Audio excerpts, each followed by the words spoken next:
Hey, TCGS's Matt Murray here, just with a little message before the show starts, just to let you know that we've recorded the show as ever on Monday night before all the leaks and then confirmation on Tuesday about the new Xbox Series S. So we don't get to cover that in this episode because this happened before the leaks, even though technically as you're listening to this, it happened yesterday. So don't go expecting a big old discussion about the Xbox Series S. That'll be on next week's show. In the meantime, listen to this and enjoy it and that, you know what I mean? Do what you want on Not Your Dad.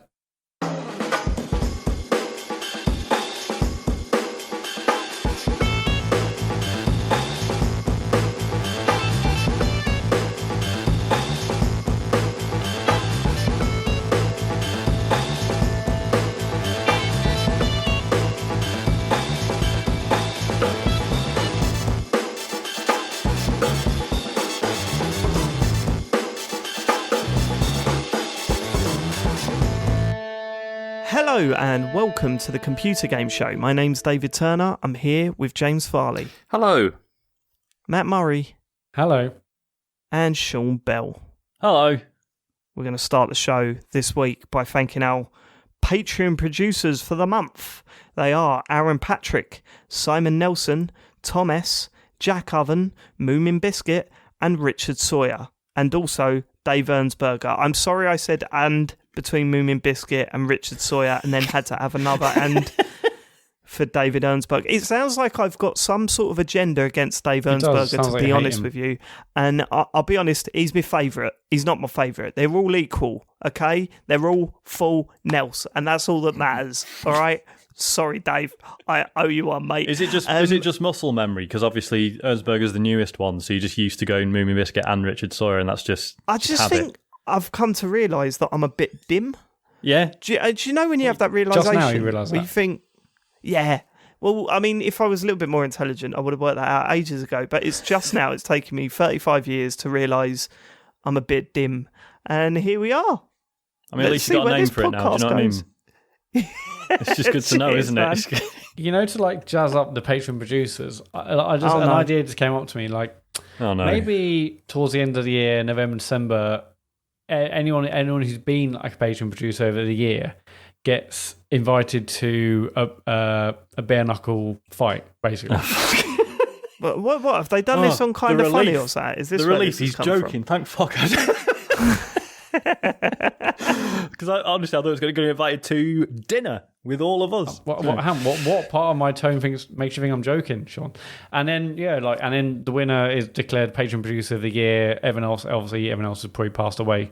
But yeah, they win a bit of money. It's like, do you want to be reigning Patreon producer champion 2021? So they're paying for the right to fight each other. Is that what possibly we're get doing? the shit kicked out of them. I don't think we can legally do that. No. No, I don't mean it won't be legal. It'll be totally illegal. Oh, okay. What's happened to Matt? Well, this is a horrible idea. I mean, it's okay. I'll cut this bit from the pod. No one would have heard it. But I'm just saying we should do it. All right. If you would like to go full Nels or join us via Patreon, then please go to www.tcgs.patreon.com. How many G's are in that? TCG. What is it? It was patreon.com/TCGS to go and see what you can get. We put our bonus show out this week, our bonus podcast, which had a sort of meeting, a production meeting where we discuss what we're going to do with Game of the Year this year, the Game of the Year show. So if you want to hear that, then you can sign up for, is it the $5 tier? Or it is $5 plus VAT. Yeah, well, $5 plus VAT. More on that later. And we've got a very interesting live video that you can watch coming up. It's not in the Quizzing, is it, this time? What are we doing? We're going to give in the Quizzing a break, especially given the events that occurred, shall we say. Yeah, what happened on the last one. But no, this time we're going to look at the world of staff instructional videos related to gaming. And I'm very much looking forward to this. I've had a quick glance at the videos we're going to be watching, and they look incredible. So that's what we'll be doing this week. Looking forward to it. Okay, cool. This month, Jesus. Oh, sorry, everyone. Bit dim. We've all worked that out now. Matt, feedback. Last week's show, everyone loved it, did they? Well, We've actually got some feedback about Patreon. Now, I'm not sure if many of you remember a couple of weeks ago, I had to sort of just clarify the fact that now Patreon are showing their prices up front. Just to go over that quickly again, before you would pay like there's like $5, $10, etc. tiers. You would pay like brilliant, and then when you get to the checkout stage, it would add on VAT. Now Patreon, to be a bit more transparent, are basically showing you the full price up front on the front end, so you don't get a nasty surprise when you go into checkout stage. I think Billy here might have some issue with that. Hi, any chance you could give patrons a tad more respect by stating the true cost to them and not the amount you get after Patreon have had their slice? It belies the true cost to us and isn't very clear for new Patreon subscribers. Open and honest. Shape up, guys. Now, Okay. I assume that is exactly the thing I spoke about a couple of weeks now. Patreon made their change. I can't think of another thing that could be. We definitely spoke about it. We did, but I can't think of any other thing that it would be. So hopefully that answers anyone's question that had an issue with Patreon. I think we've shaped up. We've shaped up, lads. I shaped up 2 weeks ago, but I'll shape up again. I mean, there's nothing dishonest we've about it. Now. It's not like you sign up and then a week later your bank statement comes through and you've been, you've emptied your account. I think it's very clear what you're paying, right, when you sign up.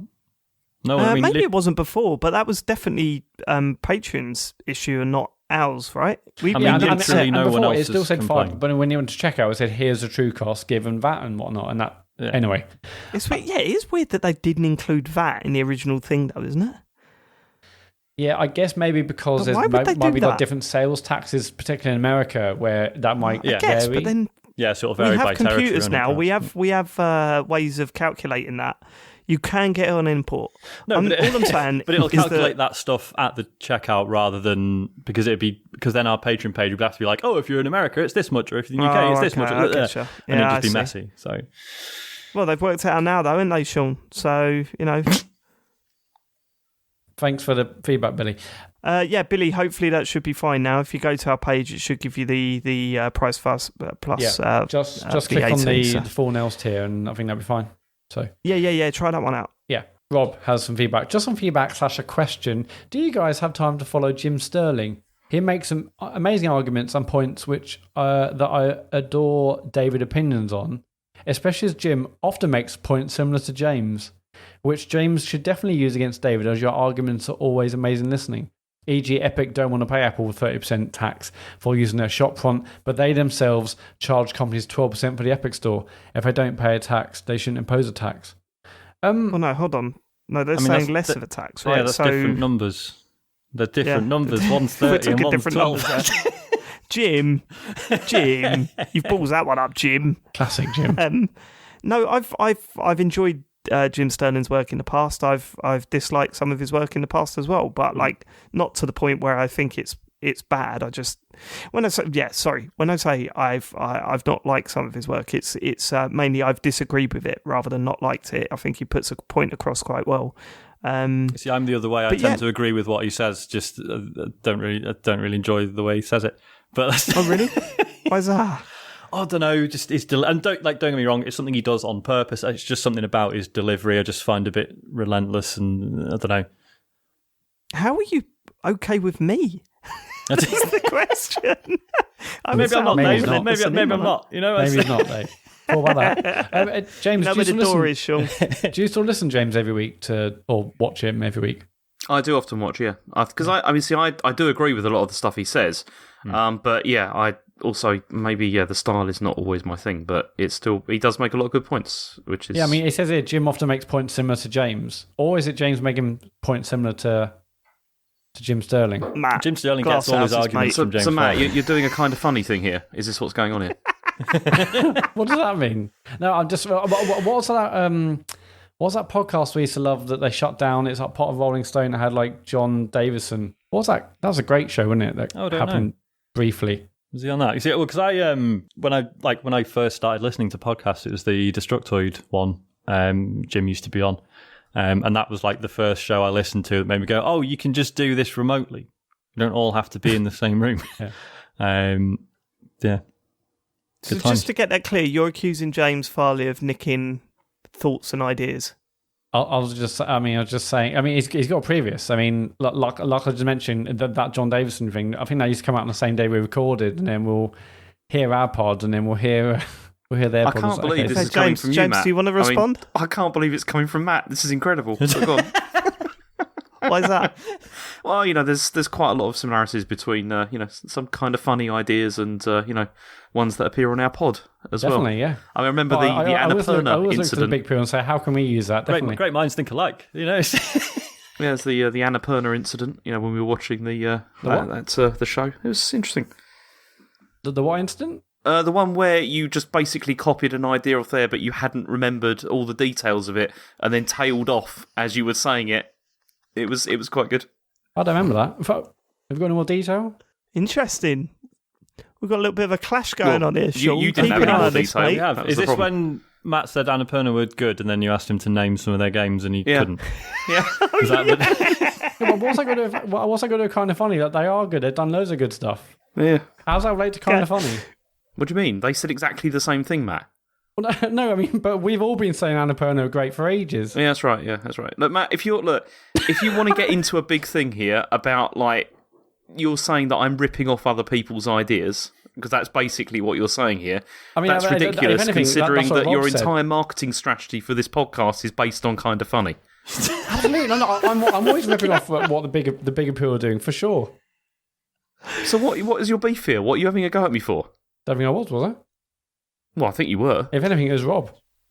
Sean, can I see you in my office for a moment? Just sit down, take a seat. Sure. I've noticed the atmosphere out there has been a little bit frosty. It is a little bit recently. Yeah. Yeah, if you could just keep your eye on it. I mean, I'm not saying dig around or anything, but certainly don't stir anything up. Just keep an eye on it.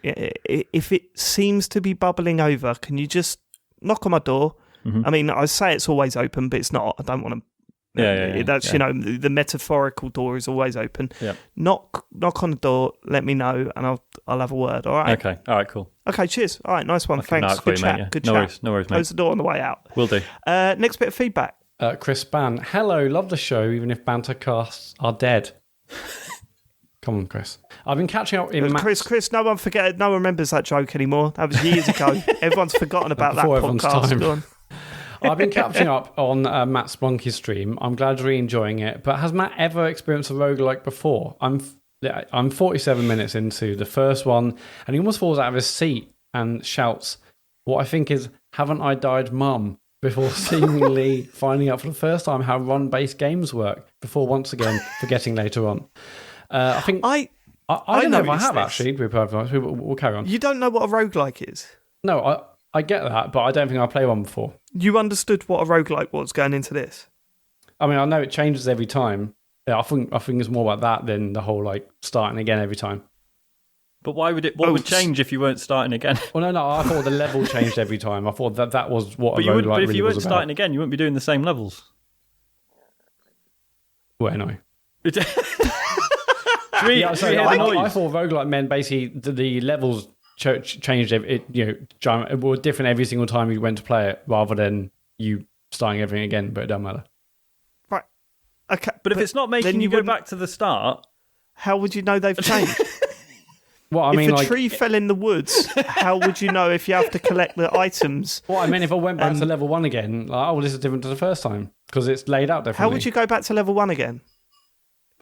So if you chose to do so. Yeah. And basically, or any level I went to, they were different every single time.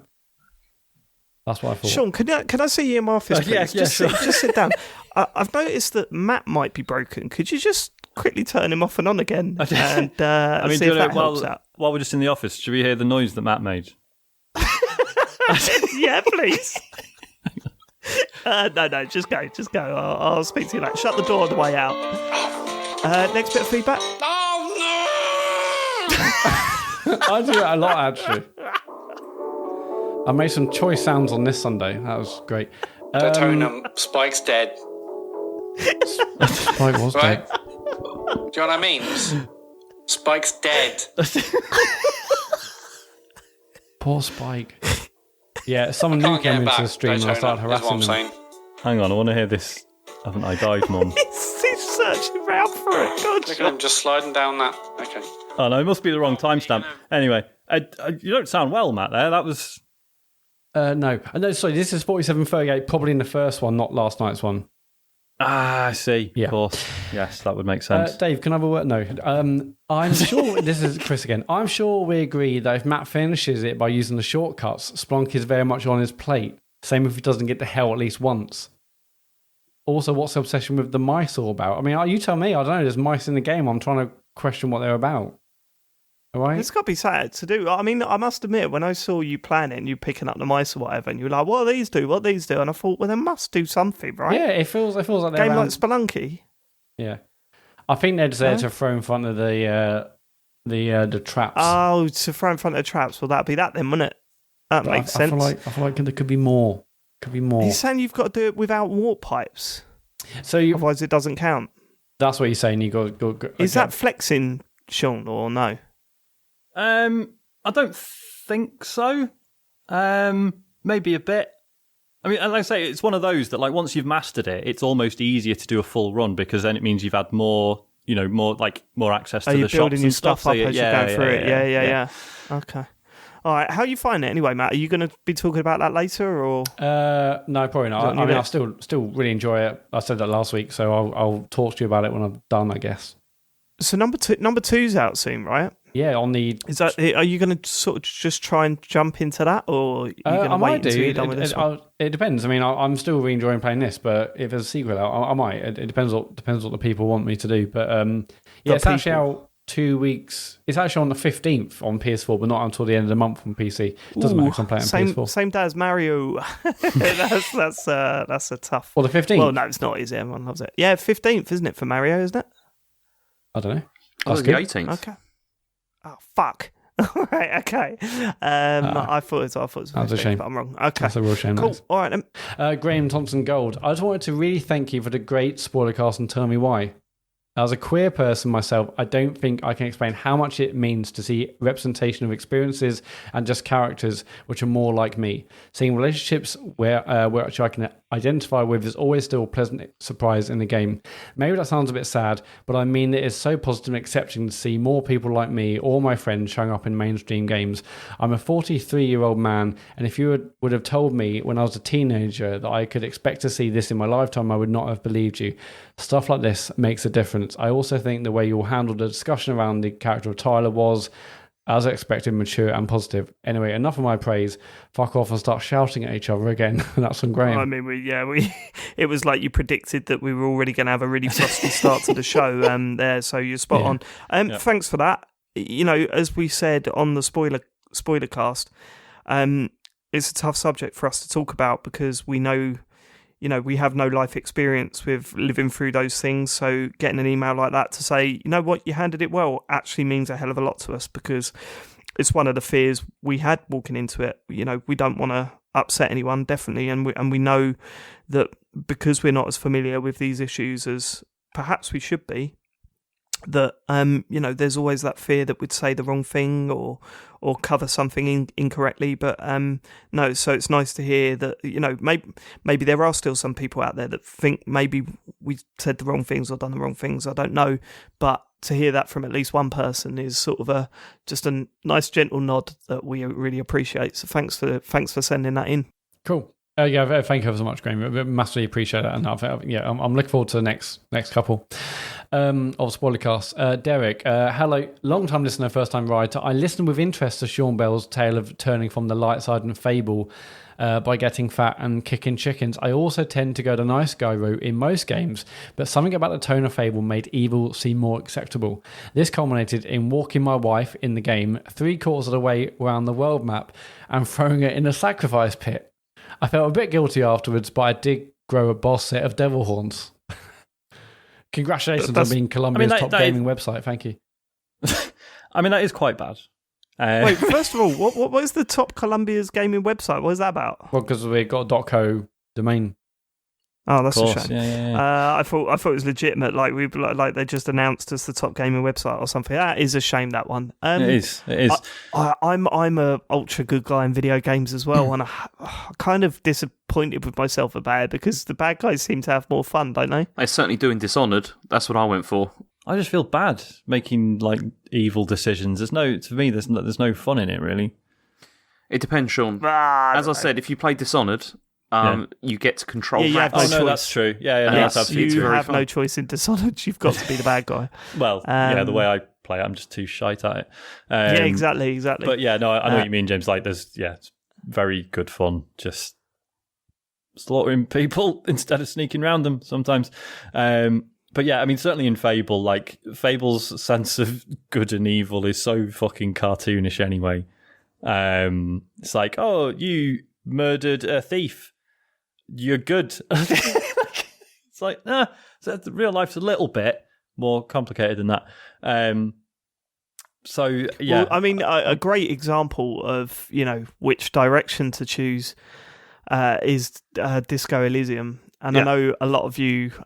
There's a lot of our listeners who haven't played the game, but even if you try and play that as the best possible person you possibly can, there's still the lingering aftermath of your true character or your character before the blackout just draping over everything. And you think, yeah, I'm a good guy. I'm going to make good moral choices here. And then you hear about, you smashing a car up and terrorizing people and stuff like that. And you just go, oh, no, I'm not though, am I? I've got to constantly remind myself that I'm an actual asshole. And plus, like, it doesn't really judge you. Like, there is no, good to bad scale on it, is there? It's just there are. No, you're just judged like an arsehole throughout the whole game, really, aren't you? Well, yeah. even some of the decisions you make, you see the counterpoints to them later on that are just pointed out as if like you've not got a strong personality. You're just going along with everything. Mm-hmm. And traditionally in games, you go along with everything to be the nice guy. But in this one, it's like, but you're not making any decisions or doing anything. Like, you're just apologising constantly, and that's not what you need to do when you're just trying to solve a murder. So, I mean, even if you're, if you're trying to be a good guy, you just people are judging you anyway. It's it's really interesting how it looks at that stuff. Yeah, everyone already knows you as a fucker, and like, you can try and fix some of that. But basically, most people just kind of feel sorry for you. And but there's the stuff in the deep past as well that there's no chance of you fixing. You realise that. Absolutely. Oh God. Yeah. Yeah. It's really It looks at that idea of you're a good guy or you're a bad guy and sort of just flips your expectations on it quite well, actually. Yeah, absolutely. The thing about good guy bad guy thing that's kind of annoyed me, but I get it. In like GTA, when you see maybe someone's like robbed someone or nicked a car, and you're like, okay, I'm gonna be a good citizen, and I like go to punch that person, and then you're the one with like the police after you. Yeah, no, that's the worst, is when you bump into someone. You bump into someone and they start battering you, and then and that's fine. But the second you retaliate, it's like that's it, like 3 stars. But then that's why Red Dead was so good, because if you did that to someone in Red Dead and they started shouting at you, you could press there's a certain thing that you press that you go sorry. And they go, okay, all right, okay, just don't do it again, type thing. You get, it's just Red Dead, underrated. Do you know what was shite for this? Infamous Second Son, where it's like, you've killed some baddies and you found some supplies. Some people have turned up and they want the supplies. Do you want to give them the supplies or fucking kill them all? Like, oh my God. Calm down. Yeah, it does do that. That's the first one, isn't it? The first ball choice thing you do that. It's it's so blunt with it. But then Fable did that quite a bit in 3, didn't it? It's like, do you want to build a school or a brothel? Yeah. It's like, okay. Oh, no, it's school or child labour. And then it's brothel or church or something fucking stupid. I can't remember. It wasn't that bad, but yeah. And then it just turned out none of it was really necessary, because you can just become a land baron and just have enough money to finance the war effort anyway. And it's fine. Yep. So it turns out can we call the episode Brothel or Church? Yeah, why not? Also, I thought it was going to be coming to my office, but I mean, I must have had a glitch in my version of Fable, because they had the building the church as the good option, and the brothel as the bad option. So I think mine might have been wrong. Sean, is what I'm saying. Next bit of feedback. Alex at Alex79UK. I have to defend James and PS Now. No, it's not as good as Game Pass, but I paid £42, and so far this year I played Control, Spider-Man, Horizon Zero Dawn, Mafia 3, Shadow of the Tomb Raider, Metal Gear Rising, Metro Exodus, etc. If that's not worth £50 or less, you're mad. Also, Watch Dogs 2, if you look Rocket in League. CEX, that's probably about £10 worth of game, isn't it? No. Also, Watch Dogs 2, Rocket League, Street Fighter 5, and Uncharted Lost Legacy, and my kids have played about 10 Lego games, all the Sonic games, and so much stuff. It might not have the latest and greatest, but it's insane value for money. James is spot on. James, I know we've been over this, but did you buy like a cheap 1 year deal? Is that what you did? I did, with yeah. it, or? And it was even cheaper than £50 because they were doing it on discount for about, I think it was 35. So Right. 35 for a year, I didn't think it was I that might bad. try and do it next time I see it, because Paid £8 for a month. Don't feel so happy. I mean, yeah, clearly it's not shit. It was just funny that in the same week, Dave and I both decided to give it a go for different reasons and both came away feeling somewhat cheated. But yeah, like clearly it's decent. It's just, as we've said, it's just a shame that it doesn't have any like new first party stuff. That's where Game Pass is always going to have the edge. And now we're discussing the relative merits of Game Pass and PlayStation Now. let's Please not can do we that. move on? Alex 79 continues, actually. I think it's an interesting point. Read backwards compatibility. Honestly, PS5 may be the first Sony console I've not bought since the beginning if it doesn't play PS3 games. So many I want to go back to. Microsoft have offered almost full backwards compatibility for 3 gens now. Sony's taken a piss by not at least matching that. Very poor. I mean, me personally, I don't really care, but obviously this is still massive for a lot of people. But it's not. I just think it's only really massive because you're comparing it against Xbox's approach. When you look at both of the approaches of the two, you know, as I said last time when the PS4 and the Xbox One come out, I didn't see backwards compatibility as this big thing. Yeah, if no one's doing it, then no one.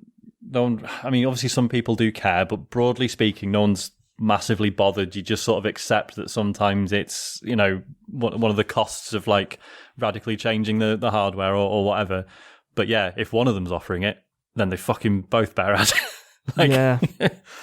I mean, Yeah. I only really care. I do care, and I wish that it was obviously more backwards compatible. But for me, it's got to be at least the last generation. If it does at least the last generation, that's not bad. You know, that's kind of okay. that. But How about maybe the top 100 games from the last generation, James? yeah, that wouldn't be good. I think But we'll it'd be see better than that, actually, if that's to be what perfectly happens. honest with But yeah, you. Dean from Jump Council. Listening to a show in my car, my 18-month-old daughter found it hilarious that David used the phrase babble, babble, babble. Repeating this over and over for the next minute or so was cute until she stopped perfectly in time to hear Sean's Intellivision response. For 2 days straight now, she's been running around the house going babble, babble, babble, fuck off. Cheers, lads. I know I shouldn't listen with little ears around, but she never paid any attention before. I'm not looking forward to Sunday dinner with the in-laws around. Potty mouth Sean. I mean, I can't feel bad about that. That's hilarious. Well, Yeah, also the fact that you definitely should be listening to this with kids about. I mean, Well, we've had this conversation before, haven't we? That bit where the kids suddenly, like, you realise they're paying attention because for a long, God, yeah, like, it's you know, horrible. I've said, like, you know, so when Isaac was 18 months old, I sat and watched John Wick 2 with him. He didn't give a shit. But yeah, and then suddenly they'll watch something and they'll either freak out or they'll copy it, and you're like, oh, fuck, no, they're taking everything in now. That's it. yeah, fun's over. The hopefully you worst can is get when through you're that without them slagging learning off a a family swear word. member or something, and they go, "Why?" And you go, "Oh no!" Yeah, you can't say anything now because if I say anything like it's like, Mummy, Daddy just said that. Oh, for fuck's sake.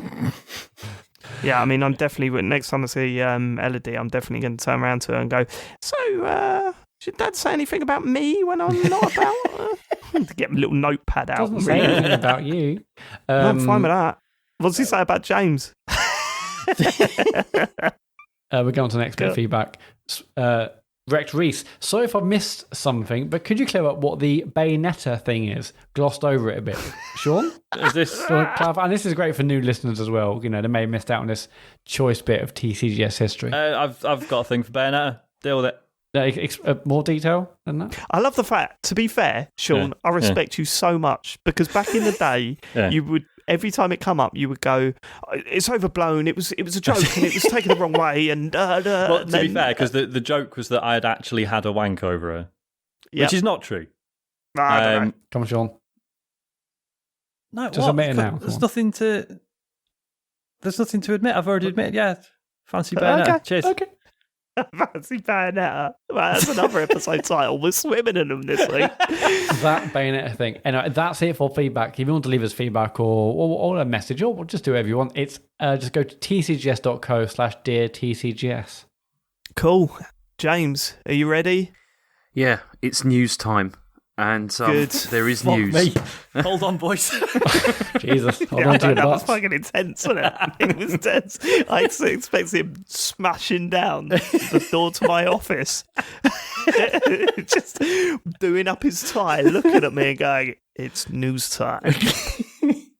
It's a Nintendo Direct. So last. You said that a bit like Mario as well. It's a Nintendo Direct. God. So last week we had a Nintendo Direct, and we weren't expecting this, were we? It just sort of came out of nowhere. Well, we were kind of so weird. They just put the video up. There you go.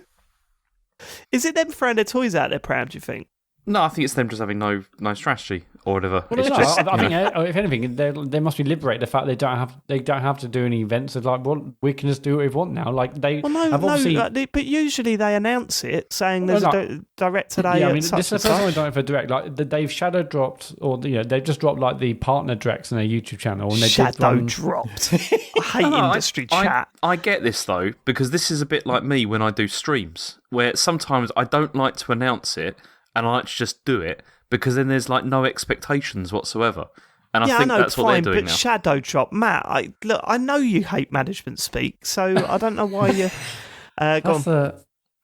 So, I mean, we had this Nintendo Direct, and it went into all the stuff that we kind of were expecting was going to happen for the Super Mario Brothers 35th anniversary stuff.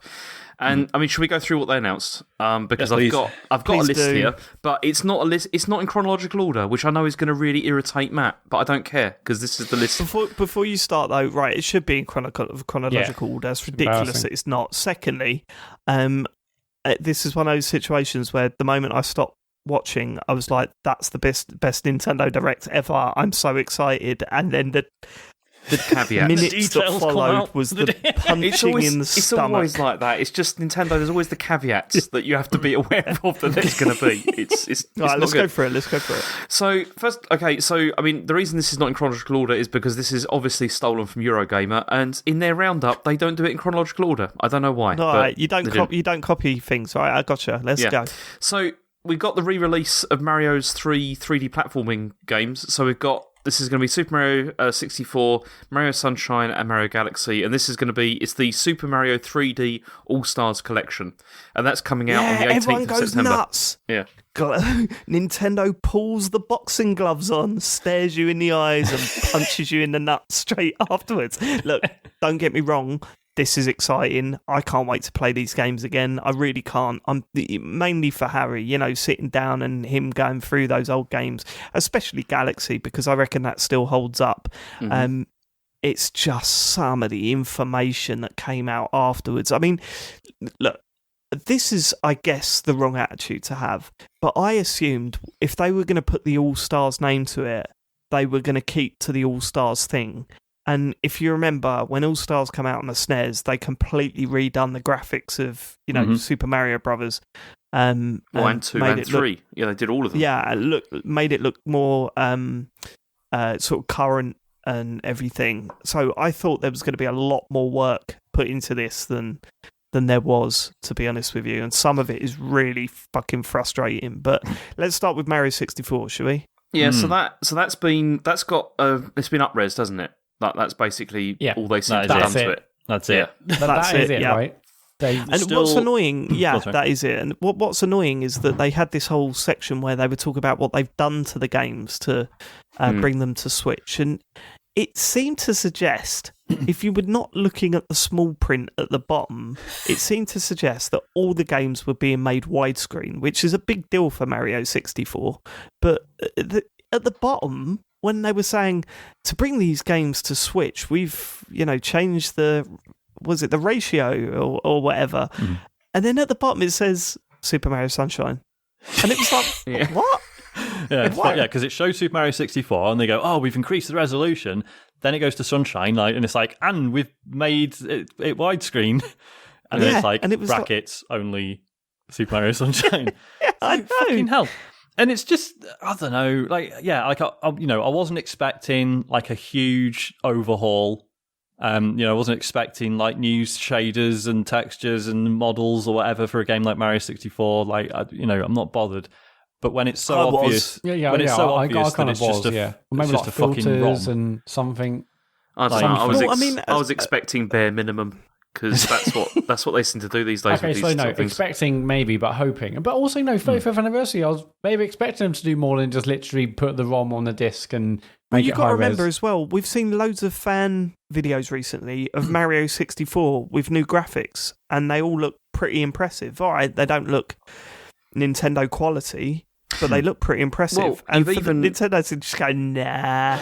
With those Mario 64 ones, you've even had it where they've like patched things like that are problems with the game, and you know that this one won't even have that. Like it'll just be exactly the same ROM or whatever that was on the other release. Do you think they're going to do the thing again of like it's going to turn out they actually downloaded it off a ROM site? Yeah, because they've done it. Almost definitely. They've fucking done it before. They put more effort into the DS version of Mario 64, didn't they? Because at least that one you had different characters and stuff like that in it. And this is what annoys me, right? Is I understand Nintendo very protective and they're very, they don't like to devalue things.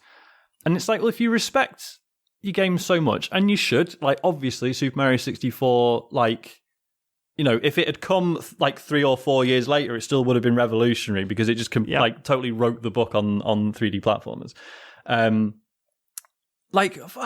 Maybe include, I don't know, like a fucking documentary or a developer's commentary or, They'll never do that, though. They never like talking about how they make their games, though, do they ever?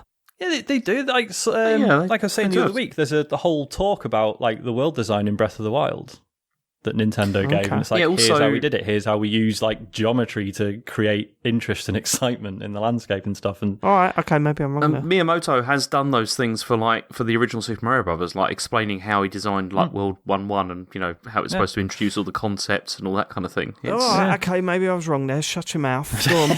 But hold my hands up. I was wrong there. And then the other fuss, obviously, was over Super Mario Galaxy because there's the whole waggle issue and what was going to happen with that.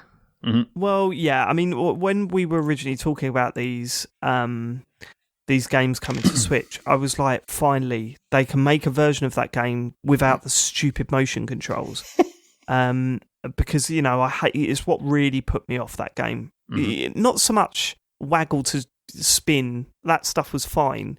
It was more holding the remote up and pointing it towards those stars or whatever with the cursor on the screen. I hated that stuff because it's like I don't want to lift my arm up and point at the game while I'm playing it. I just don't want to do that. Where's the fun in that? Where's the fun?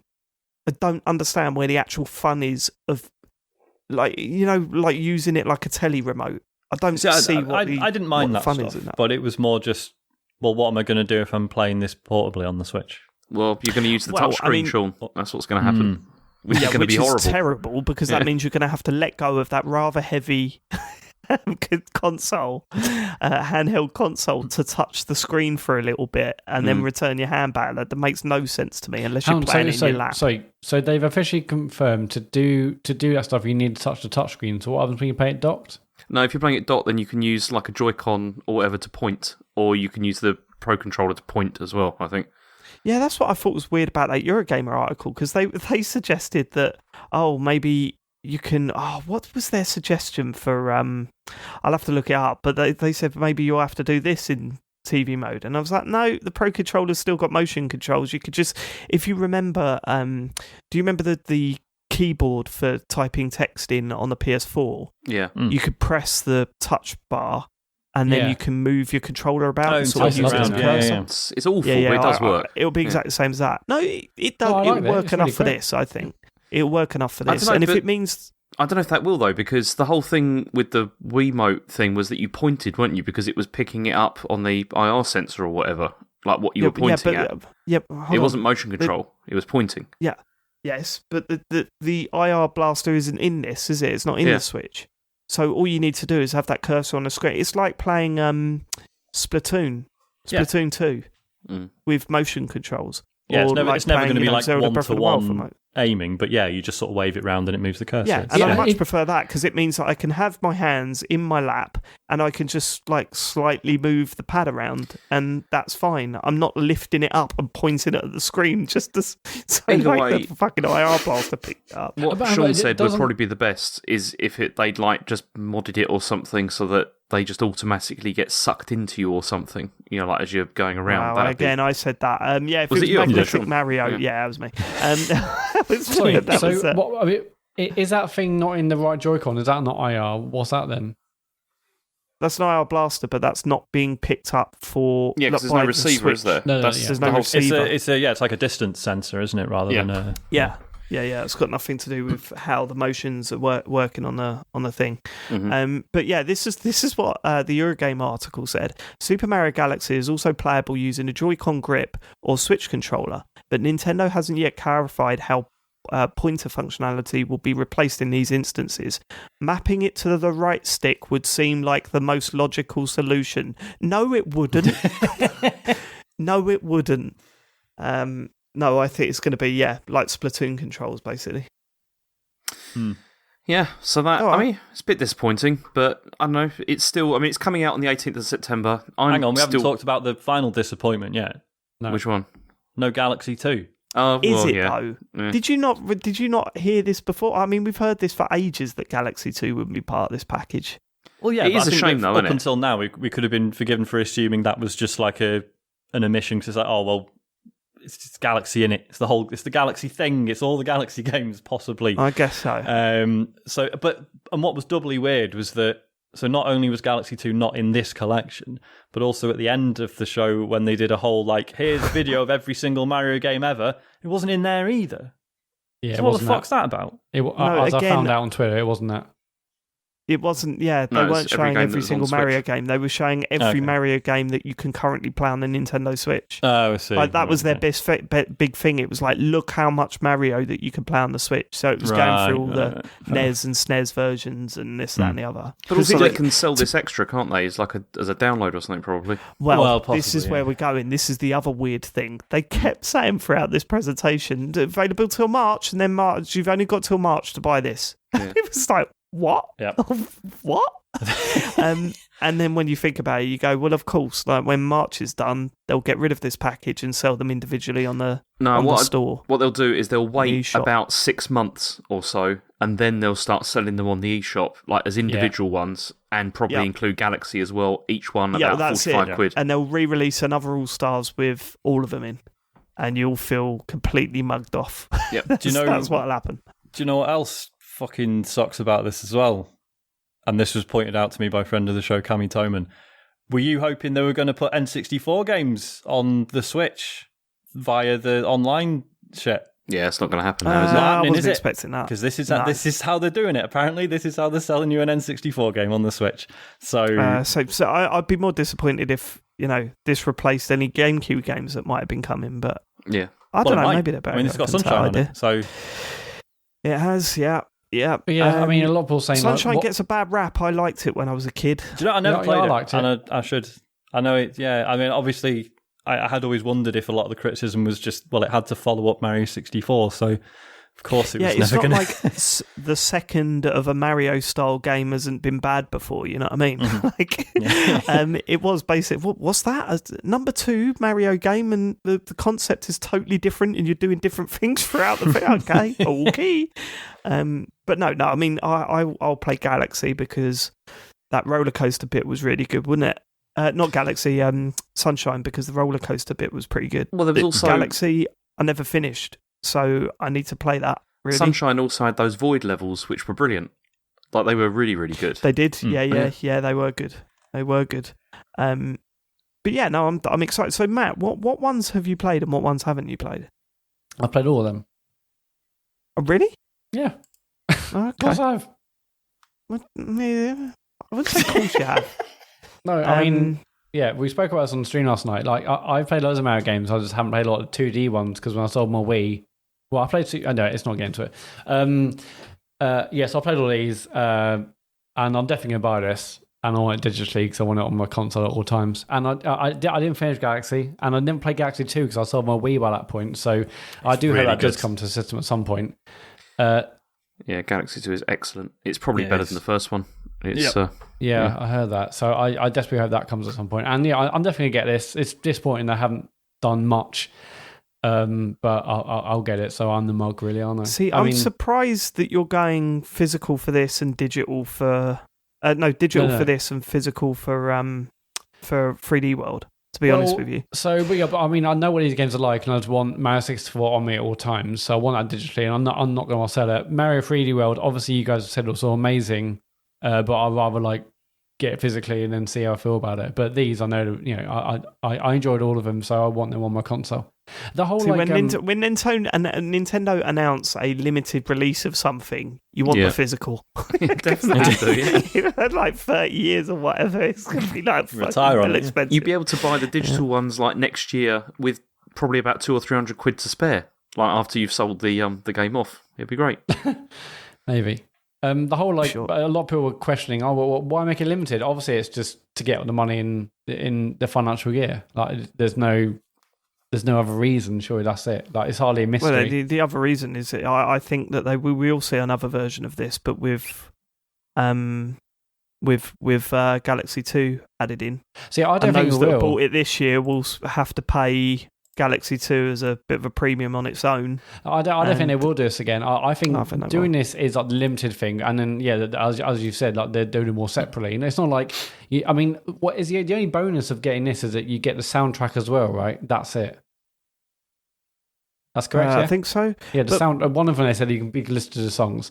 But apart from that, it feels like they can all work separately. So that I don't think they will do. I don't think they'll re-release this All Stars.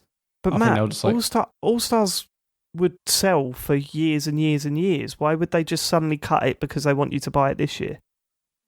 No, but they will makes wait. No sense. They will wait though. There's no way they're going to do. It'll be at least 6 months to a year later if they re-release it, because otherwise people will be annoyed. It's Yeah, I mean, I'm with you. I'd be annoyed as well, but But they have done that before as well, because with the Super NES, like Mario All Stars, the first one that came out only had the 4 games, and then they added World to it as well, as another version of it. I basically I don't go along with that. The theory that people are saying that they're doing it so that people buy it this year. I don't believe that at all, because we know how how long these games sell. And they sell for fucking years on end, and they never get lowered in price. So they'd be mad to sort of just put it on a limited release for that. I reckon. But if they can pack the sales in this financial year, where maybe they would they want to jack numbers a bit, then it makes sense to say like, here you go, get it this year, and then rather than because I'm right, thinking, I'll get it later in the year, or I'll play something else. In doing that, all the months after March of next year, they ain't going to be selling it. So they're going to be missing out on those sales. Because they have Switch Pro, they have Breath of the Wild 2. It's about the financial numbers, surely. This year, sure they've had some... No fucking way. No way. The tail sales of these games are just so long that there's no way they would just cut that short just so that they hope people buy it at the start of this year. If they've got a new console coming out next year, they'll want an All-Stars or a version of All-Stars or something where the people could buy these games with their new console. Yeah, and maybe they will at the end of next year, but they want to jack sales before the end of this financial year for that reason. And next year they'll be covered because they got Switch Pro, they'll have all these other games, etc. Anyway, that's that first one. Yeah, so we get on to the better Speaking stuff. of better stuff, Super Mario All Stars is now available on the Switch Online. So that was another thing. So that's nice. I tell you what, right? I saw a lot of people complaining, like back in the day when not when All Stars come out, but when people look back on All Stars, they say that redesigned or that redone version of Mario 1 was not good. And I was like, it was fine. It was great because it was the one I played growing up. But then since then, I've played a lot of Mario, the NES version. And then I went back and played the All-Stars one and going, oh no, this isn't as good, is it? It's the movement's all off, isn't it? It's the movement, right. Yeah. It's just slightly different. And I don't think visually it looks that amazing either. I mean, obviously the original Super Mario doesn't look great. But at least you know what you get, you're expecting when you load it up. You know what I mean? I think 2 is a lot better though. Because I really dislike 2 on the NES. I think it's not a very good game at all. And I think you're probably right. The All-Stars version I think is better, although I'm sure people get annoyed for some reason. Actually. But yeah. Sure. Yeah, I don't know about 3 actually. I haven't played any of those ones. Do you reckon they would hold up now? Yeah. I reckon that's a stream, Matt. Yeah, I don't know why you haven't played these games. Yeah, the whole the whole Super Mario All Stars pack. Yeah. One after the other. Yeah, probably not NES levels, though. You'd drive yourself mad. It would be better doing that than it would be going back to the NES versions of these games, because these are easier. These are definitely easier than the NES ones were. You could save, right? Yeah, you could save and you can do all that kind of stuff if you want to. It's, yeah. Yeah. Well, I have games. Loads of people in the chat saying, "It's still on your plate, Matt, because you're saved." So I wouldn't listen to the people in the chat. I think I've said in the pod before, I coveted the All Stars pack so much we couldn't afford it, so I didn't get it. But I would love to eventually, finally play that. Have they said, is this permanent or will this go away in the March too? I think this is permanent. They didn't say anything about it disappearing, I don't think. Okay, cool. So that's good. Then I love how that's now going to be the thing now. Every time they announce a new game. Well, fine, but how long have I got to fucking buy it? Then we got the whole thing with Super Mario 3D World plus Bowser's Fury. So this is the deluxe version of the Wii U version with extra content coming out on the 12th of February next year. The last time I played Super Mario 3D World, I said to myself, I never, ever want to play this game ever again. Because, Harry was at that age where he wanted to watch me play it, and it was the same levels over and over and over again that he watched it. He was just in that, when the kids are in that mood where they just watch the same things over and over again. For Harry, it was me playing 3D World, and I was like, I'm sick of loading this game up. The moment I saw it on this, I was like, I can't wait to buy this again. Yeah, I cannot wait to buy it again and go through it. Because this is the game that it was the first game that I really played with Rachel properly. We played it together, and she loved it. She thought it was brilliant. And Asher has always wanted to play it, because we've still got a Wii U, but it's in a box somewhere. And sometimes he's like, "Oh, can we just get the Wii U out because I want to play it?" I'm like, no, you can wait for the Switch version to come out. That is harsh, James. See, because you're the opposite of my parents. Kids my parents Switch, would be going, "You've got it on Wii U. Load that up. Get the old one out. Get the old one out. It's the same. Isn't it? It's literally the fucking we've got one of those at home meme, isn't it? And what do you reckon, James? Do you reckon this Bowser's Fury stuff is actually going to be worthwhile? I think it probably won't be very substantial. I think it's probably just going to be one, because it'd probably be one area or something like that. Yeah, but I think is it what do you call it? What was it when they did the Odyssey stuff for Captain Toad? People were all excited. It turned up, it was 3 levels. Yeah. I was like, what the fuck? I still think it'd be. It looked really nice though. The promo videos and everything that they showed for it looked much better. Visually it looked better than anything in Mario 3D World already. With all the lighting effects and all that kind of thing. Yeah, and it looks like they've added a bunch of online multiplayer stuff as well. Yeah, so they have. Yeah, that's pretty cool. Yeah, I'm getting it regardless. Harry is more pumped for that than anything else they showed on this Direct. So yeah, I can't wait to finally play this. After you guys have obviously all been saying how good it is for years now, so I can't wait to see what the thing is. Can I pull you up on something, Matt? Just quick. Go on. You said in the group chat today that you want the physical version of that because once you completed it, you'll set it on. But just when you see the credits roll, that's not completed it, all right? Yeah, and I'm not saying that to be the big man or anything. It's just the game doesn't really start until those credits roll. It's a lot like Odyssey, right? Like Odyssey, yeah. Yeah. Treat it like Odyssey because, oh my God, going back through and finding those 3 coins in each level, you really do see the genius of the level design and all that stuff. So good. So good. Yeah, so then also...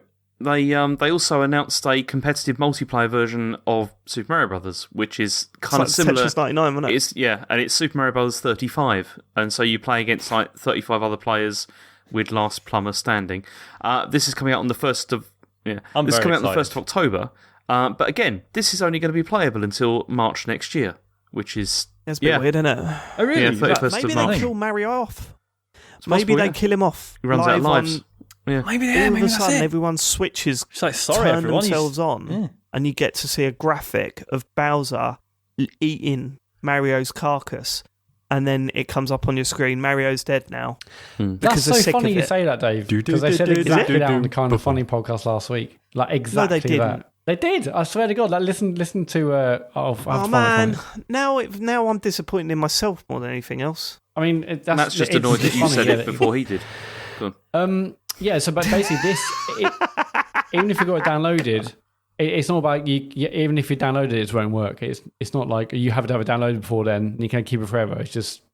It just won't function. Yeah, they'll just switch the servers off. Turn the servers off. Yeah, it's an online thing, Ridiculous. isn't it? But like, Fucking idiot. I know you said you're excited for this, Sean. I don't think I am.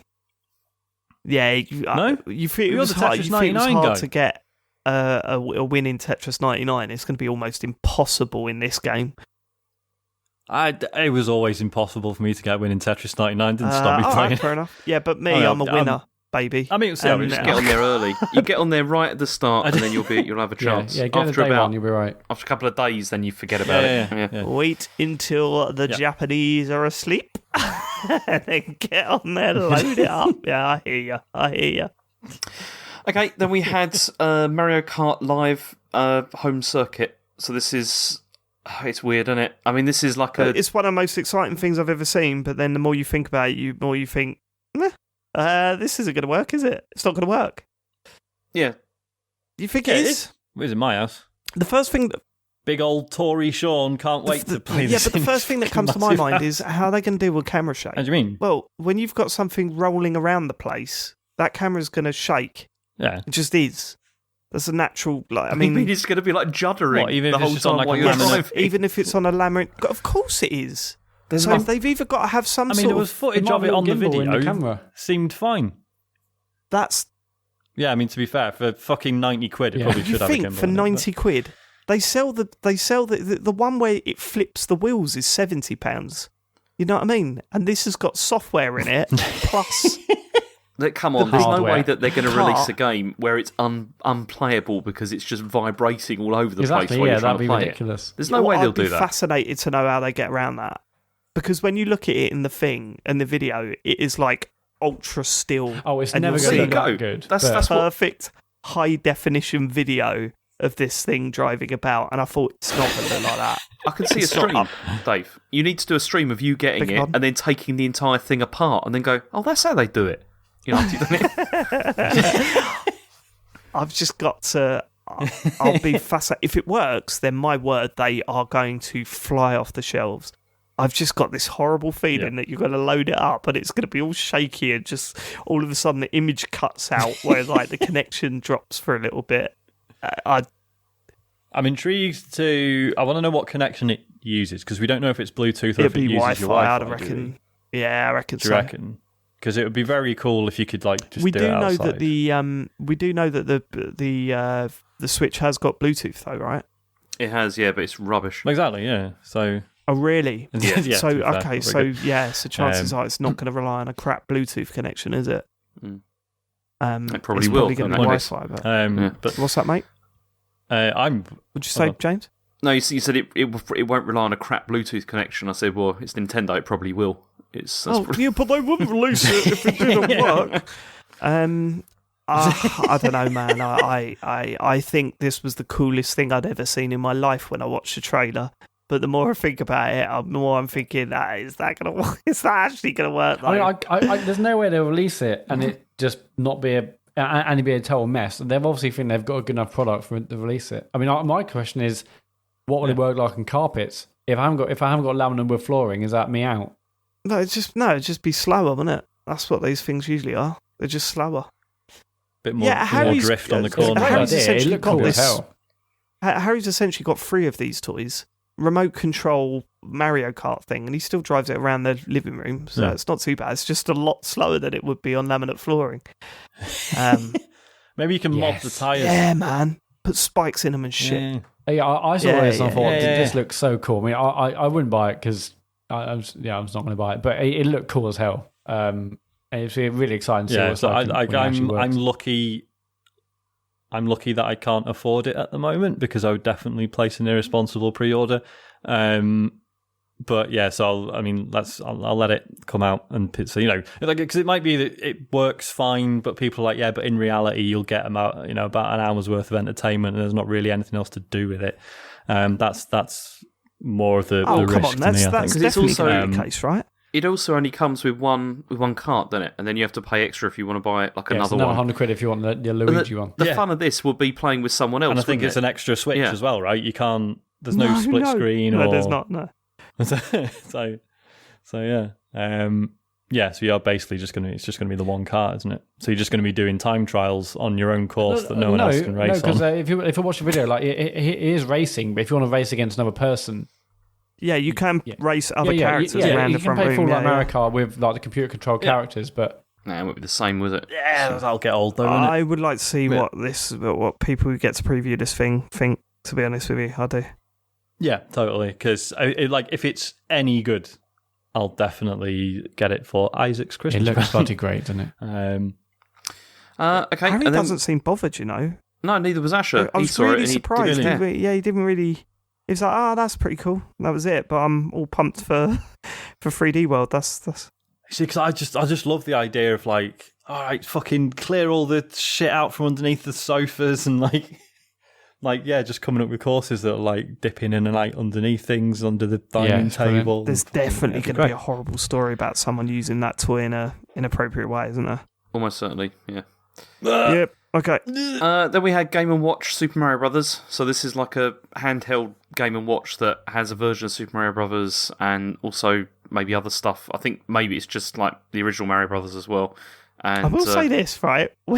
When you think that the Mario Kart thing is £100, which is a full like Mario Kart toy with a camera in the back that beams to your Switch that you can play and interact with, and comparing it to this thing, which is £50, you do kind of think, actually, the Mario Kart thing seems quite cheap. Really? £50 for this thing? Yeah, but this acts as an alarm clock as well. Dave. So it's got this 30 is coming out. features. Didn't they say that at one point? It's got 30 features. It's like, okay, fine. 30 It's got a timer and a stopwatch. Yeah, you can do all sorts of stuff with it. But so this is coming out. This is I think it's November 13th. This is coming out, and I've already seen people complaining that apparently the color is wrong. The color, the contrast on the screen isn't very good, and that Mario doesn't look right. Yeah, that kind of stuff. So okay. How are they sending that? Have they played it already? Are these out in the wild? Obviously not. No, they're looking at screenshots and saying that looks wrong. And I'm getting annoyed. Brilliant. I mean, I know I'm the guy who just complained about Mario 64 not being in widescreen, but come on. Yeah. So that was I think this also looks really cool. If I was a collector, this looks awesome. I mean, I'm not going to get it, but it looks cool. And for people mega into the Mario collection, this is like an essential purchase. Well, it's like another like NES and SNES mini thing, isn't it? It's like, it probably doesn't actually have a lot of function as such, but yeah, like you said, it's for collectors. It's about having it, yeah. Come on. All right. Then we just got another load of other stuff that was like that Mario's going to be in, so they like Smash I love Brothers. that bit. That might have been my favourite part. It went on for ages, didn't it? It's just like, here's a bunch of shit we're selling. Look, you can get t-shirts, buy them. You got fuck it. What else have we got? We got Monopoly. We got Monopoly. We got Lego. The best was when it was just like one plastic figure. It was like you can buy a plastic figure. Yeah, well, yeah, you can buy them already. Like, why are you showing us this? There's already a Mario Monopoly as well, isn't there? It's probably a couple. So. Oh no, it's called Gamer Monopoly for some reason. That's all. Yeah, that's very strange. There's a Mario Kart Monopoly. We've got that one. Right. There's also one where you buy different levels from like New Super Mario Bros. But for some reason, it's called Monopoly Gamer Edition, and it's just Mario. So I don't know what happened there. But so this is like a proper Mario Monopoly. And then what was in fact, actually, what am I talking about? They've just rebranded the Gamer Monopoly and called it what it should be called in the first place. I did like all the events they're doing in all the other games, though. That's pretty cool. So Smash Brothers Ultimate is getting an online tournament. Mario Maker 2 is getting like speedrun courses, and Splatoon 2 is going to have like a Splatfest. And can I just double check this with the Splatoon one? Was the Splatfest really Invincible Star versus Mushroom? Yes, I think so, yeah. Fucking hell. Who the fuck picks Mushroom? Yeah. People that want to be different. Well, why don't we do like when they do like Fireflower versus I don't know, like the raccoon tail or whatever? Yeah, that kind of thing. Perfect. Yeah. Fucking the invincibility. Would you like to be invincible bigger. or big? Yeah. Well, hang on, because surely they. Yeah, but invincibility runs out after like 10 seconds, whereas the mushroom, as long as you don't get hit. Don't. Yeah, it's more fun, though, isn't it? I'm just saying, it's a little bit more nuanced. What about Mario versus Luigi would have been more interesting? No, that's what's the point of that? Everyone go with Mario. No, they wouldn't. Trust me. Mario versus Luigi. Luigi's got a big fan base. No, Luigi's got a lot of fans out there, boy. Don't you worry about that. Not as many Mario fans, though. Also, Animal Crossing is getting, obviously, Mario-themed furniture. An update? Yeah. Oh, yeah. That's cool. That's cool. I like the Mario-themed furniture. Hope it's good. Yeah. And there's T-shirts coming. But apart from that was it. That was pretty much everything they announced at that. So, yeah. I mean, it was, you said, it was one of those things where it's like you're watching it, you're like, this is brilliant. There's loads of really good stuff here. And then there's the caveats, like, for all of them or whatever. But I'm still excited, and I still will buy most of this stuff probably. Cause yeah, that's Asher it, isn't wants it? I think at the end of the day, I'm going to be buying a lot of this stuff. And although, part of it is like, I mean, I ordered All Stars today, and there's part of me that's like, I wish it was this, I wish it was that. It's not, but, although I'm buying it for Harry more than myself, I'm still going to play the hell out of those games, so I'm quite happy with that. Yeah. So when's the first of these games coming out? You said All Stars is when? It's 18th September. It's wow, really soon. okay, so it's really... Okay, I'm going to have to go... Is it Friday week, right? Yeah. Friday week? Yeah. And then, 3D World's out in February, which was annoying, actually, because to my eyes, it looked like it was out 2nd of December. But you know what those Americans do to that date? Crazy Yanks. Makes no sense to me, but that's what they do. So we'll be getting that in February, which is just before Harry's birthday, so perfect. Oh, there you go. I won't even need to worry about that. It's just taken off. We had of some his, feedback allowance. about this, actually. Go on. James McCall said on Instagram, hopefully after the Mario Direct today, Matt won't be shouting, "Taking the year off, boy," like he did a few weeks ago. Very grateful to see Nintendo have been hard at work during a pandemic, making games for us, as well as creating a brand new way to play Mario Kart. Oh, and it's out this month. Taking a year off, are we? I mean, I think... Can I defend Matt just for a second? Yeah, I'm pretty sure it was James that was doing this over and over again. I was doing that. Weren't we? And I think then a lot of us were saying it's not... I mean... I these think are James re-releases was leading as well. that, though. Yeah. He was the one going, they're just taking a year off over and over again. So, I mean, I wouldn't direct that gun at Matt. Direct it at James, sure. Yeah, point at me, it's fine. It's fine, because it's true. But I mean, look at the confidence on him. I love him. I'm definitely grateful for him putting some games It was out. like, when Ross Kemp got attacked by the people in the forest and he grabbed hold of the gun and went, "You gonna shoot me, are you? Gonna shoot me? You ain't gonna fucking shoot me." It's like the best clip. You've seen that, right? I haven't, but I'm going to look it up as soon as we finish recording. Shoots, but nearly gets shot or some shit, or threatened with a gun. It's fucking brilliant. It's so bizarre. Right, go ahead. Sorry, Matt. No, I think that's it. I mean, I'm happy, that they're releasing games. I still think there's an element of, taking I'm a break. happy they're still releasing Laziness. games like Nintendo were on their last legs or something. There's still an element of it's an element of laziness there. It's 100%. But but thank God we've got some stuff. Fit 60 quid for some ROMs on a cartridge. Yeah. There you go. Where did you order free All Stars from today, Dave? Amazon. Oh, right. Is that the only place that got it left? Because Shop 2 and Simply are both sold out. Yeah, that's why I had to go to Amazon. And then when I saw the digital version was the same as the physical one, if it was like 10 quid cheaper or something, I would have gone digital. But nah, it's all right. I'll go physical for that one. I'll probably go digital for 3D World. Go on. Yeah. Okay. So anyway, next story is a shame because Kotaku UK is shutting down. The UK version is closing. This read like they were just going to rebrand, didn't it?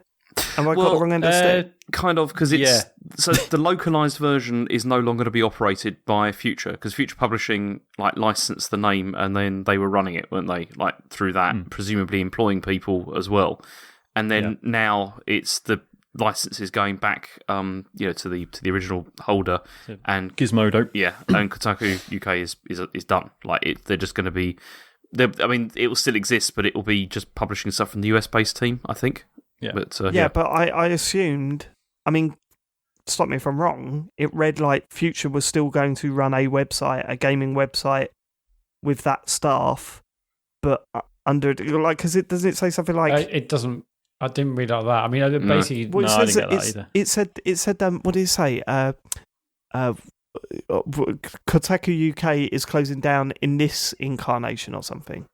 Yeah, because the IP is still around, I think that's implying that there may be others, but because they haven't they didn't renew the license for that, it's gone. Right. So the original statement, says, for those that don't know, Kotaku US is run by Geo Media, with Future Publishing licensing out the brand and content for the UK site, the one you're reading right now. Unfortunately, Future has decided not to renew the license when it expires on Wednesday the 9th of September, meaning the end of the current incarnation of Kotaku UK. So this is the end for those of us working on the site right now, but not necessarily the end for a localized version of Kotaku. The rights will be reverting back to Geo Media this week, and US-based Kotaku will continue to operate and produce content. So I think basically what they're saying is Geo Media could still sell Kotaku UK to someone else. Right, okay. If they wanted, but I don't think anyone's in any shape to be buying at the moment. So that sucks then, doesn't it? Yeah, sorry, that was way sad than I thought it would be. Yeah, it's really shit. I do wonder if there's going to be more of this, because it's not been an amazing time for a lot of publications, because even though everyone's been buying loads of game shit and everyone's been at home really bored, so traffic has been way up, but advertisers have been obviously understandably quite worried for the last few months to believe that ad spend is like way down, and of course that is most sites bread and butter. So really shit time. Hopefully this doesn't become more common, but we'll see. Yeah. Okay. Epic. Do you want to hear about Epic Games and what they're doing with Fortnite and stuff? Do I? Yeah, I don't know if I do. I mean, they've requested an injunction. It's such a smarmy little story now, isn't it? Yeah. Well, I mean, you'll like this, Dave, because they've requested an injunction to force Apple to put Fortnite back on the App Store. Okay. What? Why? Go on. Right, so this is what it says. It says here, Epic requested an injunction to achieve 4 things. The first, to prevent Apple from... 4 things. Yeah. Go on. The first, to prevent Apple from removing or blocking Fortnite or any other Epic app based on the fact that Epic was using direct payment to avoid Apple's 30% transaction fee. Yeah. The second was to prevent Apple from taking any adverse action against Epic, such as suspending or terminating its developer program account.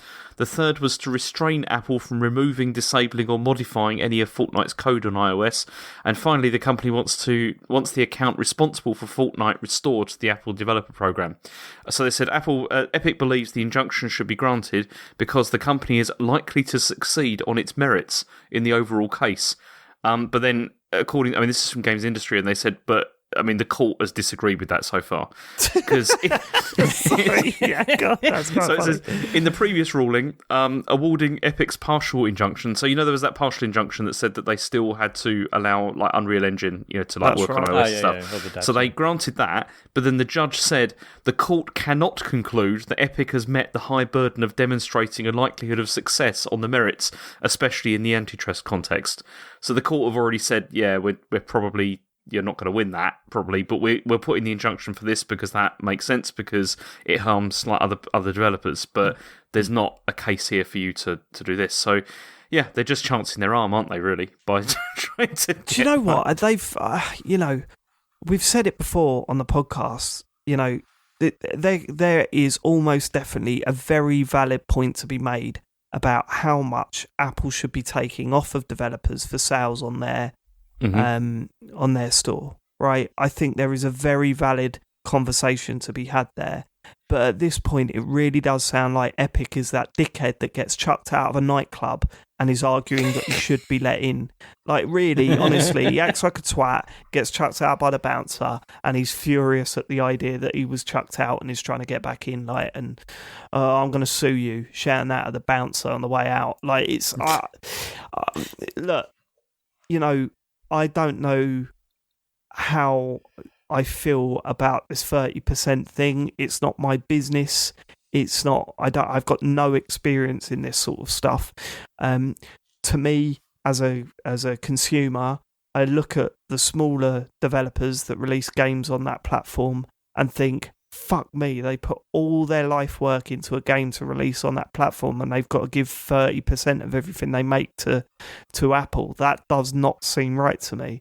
There's a discussion to be had, but when you've got one of the richest companies or games developers in the world, or, publishers or whatever you want to call Epic, when you've got one of the biggest companies in the world, like, acting like this, you just kind of think you're doing this argument no favours.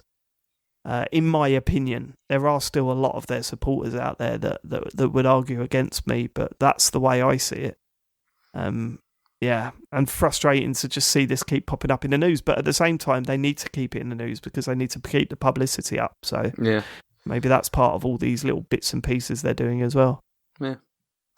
Okay, final story is that there's a Shenmue anime coming.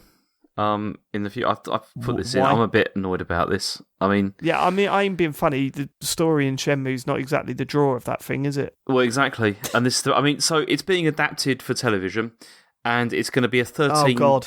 It's a 13 episode series. That's George. Shall I read you the synopsis? What's it based on? Yeah, please. Okay. Here's the official synopsis. After he witnesses his father's murder at the family dojo, Ryo dedicates his life to finding the man responsible, a mission that takes him from the streets of Yokosuka, Japan, to the sprawling metropolis of Hong Kong and beyond. Soon he'll learn that larger, mystical forces are at play as he trains to become the ultimate martial artist in his quest for revenge. Yeah. So, are you only going to be able to watch it at certain times of the day? The thing is, though, certain weather.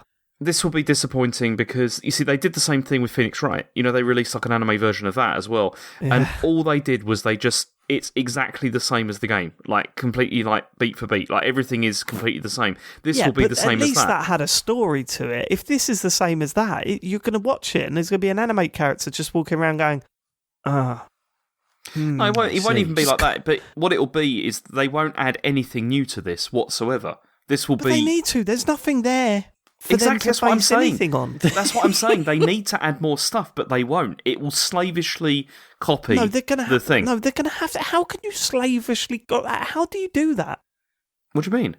Well, you just watch a character just walking in and out of shops, going, "No, have you seen my father? It'll just be, have you seen my father? It'll be 13 episodes of like just conversations like that. You'll see. It's going to be dreadful. No way. It will, because you can definitely rewrite the premise of Shenmue as a half-decent telly show. Yes, you could, I reckon.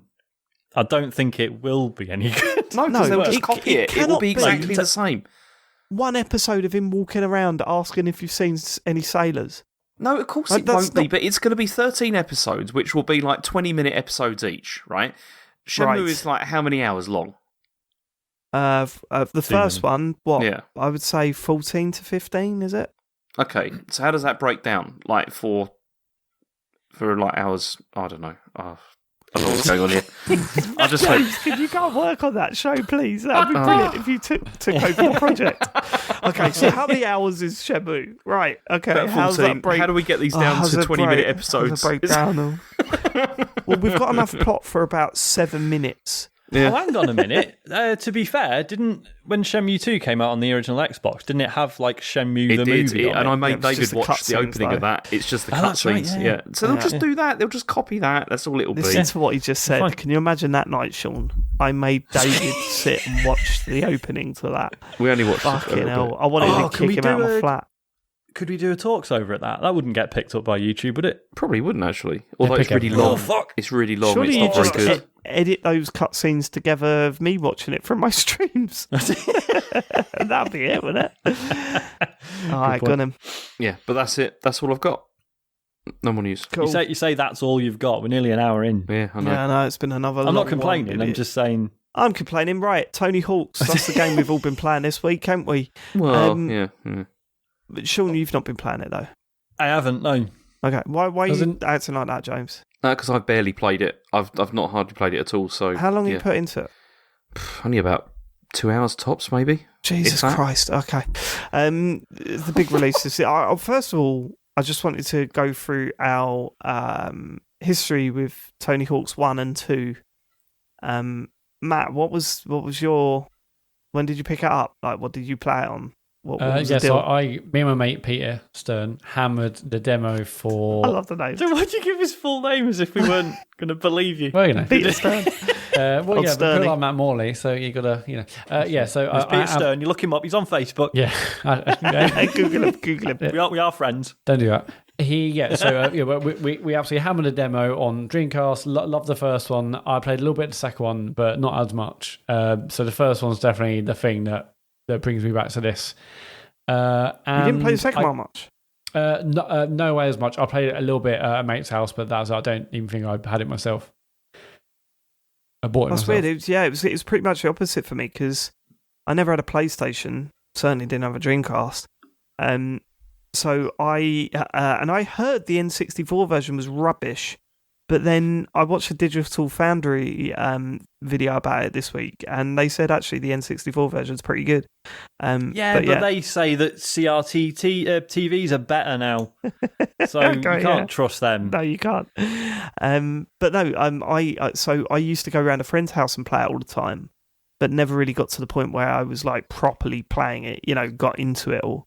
Until I was on holiday in France and someone told me, like, I think there was a kid whose family had moved to France, right? He was English, family moved to France, and he was into video games. And I remember saying, yeah, but you got to play all the video games in French, didn't you? And he taught me the concept of POW and what that meant. And I went, what you mean to be friends? yeah, he put his arm around me and gave me a little hug. And I was like, you're my pal. I was like, what, you could just buy a game out here and it'll work on my home one and be in English and everything. It was like, yeah. So don't you remember, like, when you launch a game, it comes up with different like languages. You just select your language. I was like, oh yeah, I didn't really think about that. So I was in a supermarket and they had a copy of Tony Hawk's Pro Skater 2 on the PC. So I saw the little POW logo on the bottom. I was like, sod it, I'm going to do it. And I remember like freaking out all the way home, just thinking, God, if this doesn't work, if I put this in my PC, it just spits it out and goes, nah, French, mate. Like, I'm going to be so upset. But put it in, installed, and then that was me for I don't know how many months. I just hammered the shit out of that. And then when I had a PS2 and my girlfriend at the time bought me Tony Hawk's Pro Skater 3, that was just me falling in love with that series. It was, God, I love that. James, what was your history? Well, that's the thing, because I know you've built this all up just so you can have a go at me for not having played it hardly. I'm not going to have a go at you, but it is weird. Well, no, because here's what happened. Because when the first one came out, I had an N64 as well, and I'd heard that the N64 version wasn't great, so I didn't buy it, and that was that. Fuck you, Digital Foundry. Yeah, nonsense. And so I also said the PC version of 2 was shit, and I liked it. So shut up. Go on. And so, I mean, I never really got into it. I don't know why. I mean, I played demos on, like, my girlfriend's PlayStation. Like, we played that, like, a bit. But I never really massively got into it. And so that was that, really. You didn't go, like, around people's houses and stuff? Not really. Well, it's on Dreamcast, James. Yeah, I didn't really play it on there, no. You didn't have a mate that was, like, into it? Because everyone had a mate. No, because that's the thing. None of my friends were into it. We all, like, playing Tekken and stuff. It was like, we never really played Tony Hawk. Man. It was just, like, not a thing. It was such a huge thing in my school, and... You know, yeah, but you see, that's the thing. You were in school. I wasn't. Stuff. I'd already left school by the time it came out, and James it was like retired. Yeah. Your age changes all the time. What do you mean? Did you go to university? Yeah. So you must have been at least in university when it came out. I wasn't, no, because I didn't go straight to university. I went to work. Okay. University of life, mate. Yeah. School of Hard Knocks. That's funny. It's like, you know, in my family, university just wasn't a word that anyone used. Like, it wasn't even an option. You know, there wasn't a, hey, David, keep this up and you'll go to university. Or, David, what university you think? Oh, it just wasn't an option. It was like, okay, school's finished now. You're 16. Go and get a job. All right, bye. That was my life. But no, it was such a big thing of growing up. For me, and you know, going around people's houses and sitting playing that game for just hours on end, playing horse and stuff like that. It was a big deal So obviously I fell out. I didn't really get into the underground stuff, or the Project 8 was another one that was meant to be half decent. I didn't really play that. You didn't get the ride. You didn't get the ride skateboard. Did not get the rad skateboard, baby. And then they brought out a HD version of 1, didn't they? On the last gen, on the 360. Yeah, there was like no actual changes, right? It's just no. I heard that it was changed quite significantly to the point where people absolutely despised it. What was the one that came out and was really broken? That was 5. That was Tony Hawk's Pro Skater 5. That came out 2 years ago, I think, maybe 3 years ago. So, everyone saw what they'd done with these remakes for Tony Hawk's Pro Skater 1 and 2. And everyone was like, this looks really good, but I don't want to get excited because it's been a long time since anyone cared about Tony Hawk games. My word, what a job they've done on this thing. Like, it just feels... What's amazing, right? The first thing that comes to mind when I play it is, I was good at this, what's going on? I can't even string moves together. What am I doing? Is the game broken? Am I just... And then you go through the process that you did when you were younger. It's exactly what you do. You go through that process of going, I'm really struggling here to meet any of the goals. I don't know what I'm doing. It's really, really hard. And then you just get addicted to restart. Like, the first time it sort of hit me and I knew it got the hooks in me was when 3 times in a row I tried to do a certain combination from your starting point. And 3 times in a row I hit start, press down, restart run, press A, and then tried it again. Fucked it up again, press start, down, restart. And I thought, oh my God, this is me when I was a lot younger, doing exactly this over and over until I nailed it. And that's all I've done since I started playing that game last week, over and over and over again. And what's really crazy is that all the levels have been completely, quite beautifully redone. They look...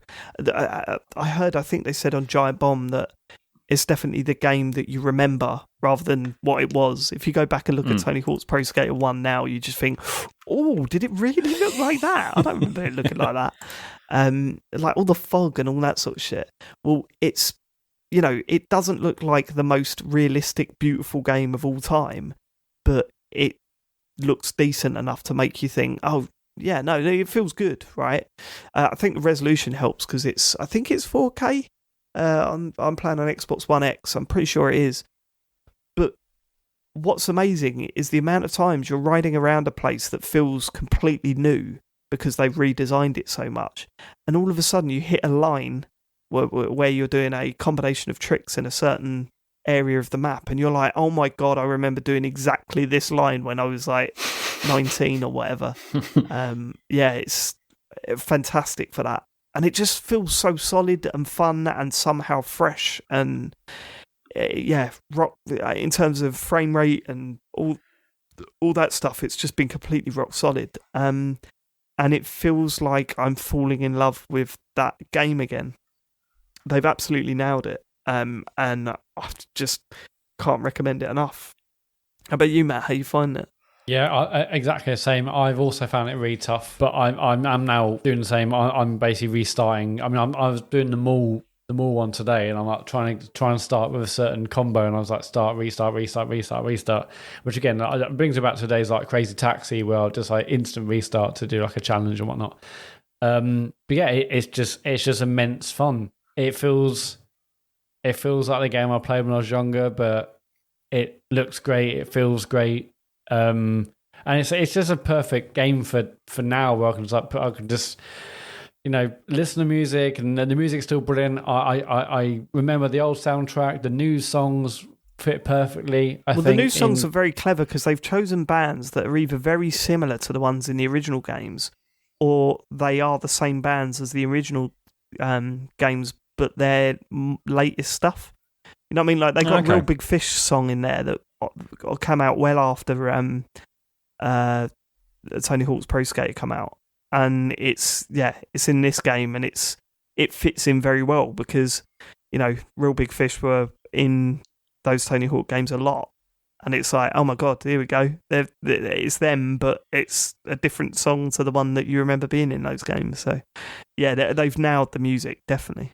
Yeah, soundtrack's brilliant, and it's just immense fun, and it's like I said, it's just a perfect game for now, and I don't quite know how else to explain it, but I'm looking for something else to get my teeth into, which, you know, isn't too much or doesn't require a whole lot of thinking, but I can just like put my headphones on, play the game, listen to music, keep trying to nail tricks, do the challenges. It's just perfect right now. Have you not broken the barrier though of taking it too seriously? Because I have. I mean, like, I'm at the point where I really need to nail big combos to progress, and it's like to the point where you get so angry with yourself because when you fuck up, you know it's your fault, and you just get so frustrated with yourself. Like, why are my fingers not working like they're supposed to anymore? Yeah, my fingers definitely feel slow in this. I mean, I'll tell you what really helped. You're not using the analog stick, right?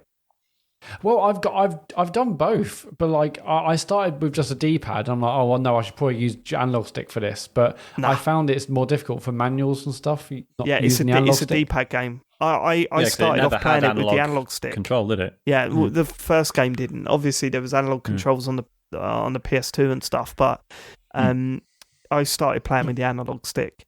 And then I thought, oh, I kind of remember this. There's some of the combinations are like down, right, or something, and then you got press B. And I was like, oh god, yeah, the manuals and stuff. Yeah, you never do that on down, up, and stuff stick, like that. It's like I can't. And then the moment I moved to D-pad, I was like, my scores skyrocketed, and I was like, okay, all right, I'm an idiot now. I should be playing this on the D-pad. So yeah, that is a pure D-pad game. That. Yeah, but I spoke to you briefly before the show about this. So I'm still only on like the fourth. Well, I've unlocked loads of levels. I'm still playing Tony Hawk's 1. You can switch between the campaigns, but I'm still doing the first one. I'm basically making sure I nail all of the sort of 9 challenges or so, and then go to the next one, and I'm doing that. And I mean, I'm having fun doing that because it means I like really get my head into it, like a certain level. But I know I should probably change that because I'm basically I could get extra skill points. That's basically the idea, there are certain. Well, to me anyway, I could be wrong, but it certainly feels like some of the challenges in the later levels, certainly in Tony Hawk's Pro Skater 1, feel impossible unless you've statted up your character. And the way the leveling up works is that in each level there's a bunch of skill points like dotted around, and you pick them up one by one. They're usually hidden, or you have to do a pretty mad trick to get up to the area where they are. You collect them, and then you add those to your character's stats and build yourself up. So I mean, you can jump high, you can spin faster, you can do this, that, and the other. Like, I'm pretty sure with the default character you start with, you can't just go straight into doing specials because you can't do it fast enough before you land. But yeah, the more you stack your character up, the easier that stuff becomes. So I got in Tony Hawk's, because I intended to do the same, Matt. I intended to go right the way through Tony Hawk's Pro Skater 1, 100% it, then move on to 2. But then when I got past the first competition, I was like, I'm finding this way too tricky, so I'm just going to start Tony Hawk's Pro Skater 2, which I pissed all over the first few levels because, I'd had the stat points for then. But then I was picking up more stat points, so now I'm about 60% progression on both of them at the moment. So yeah, I guess I should do it, yeah, because it is basically 2 separate games. You go into like the Tony Hawk's, what do they call it? Not the campaign, the Tony Hawk. God, what is it called? I don't know what the word championship. It's something like that, basically. And then you go into tours, isn't it? Yeah. You go into Tony Hawk 1 tour, and you do that. But there's a Tony Hawk 2 tour, and there's also like an online and a park creation thing as well. But the character spans across all the games. Yeah. Okay. So yeah, when you level up on one game, that also works on the other one as well. So. Yeah. So there's no issue. I can't remember back in the day how much difference there was between 1 and 2. But in this, there's no issue of like if you play a bit of 2, you'll then go to 1 and find things are missing or different or anything. Is it all pretty much? So what it's done, it's bought the first one come out and you just did the tricks. The second one come out and introduced manuals, which means when you land from doing a grind or a Dave, an I ollie know or what a whatever. manual is. Not everyone does though. Okay. I know you do, but people listen to this. I forget other people listen to this. Yeah, Go yeah. on. So you press down, up, and then you can sort of like balance on the front or back wheels, and then you can combine your tricks together. So in the third one, when you come down off of a half pipe, you can revert. So you hit like right or left trigger at just as you're landing, and you can revert and then go into a manual. So that let you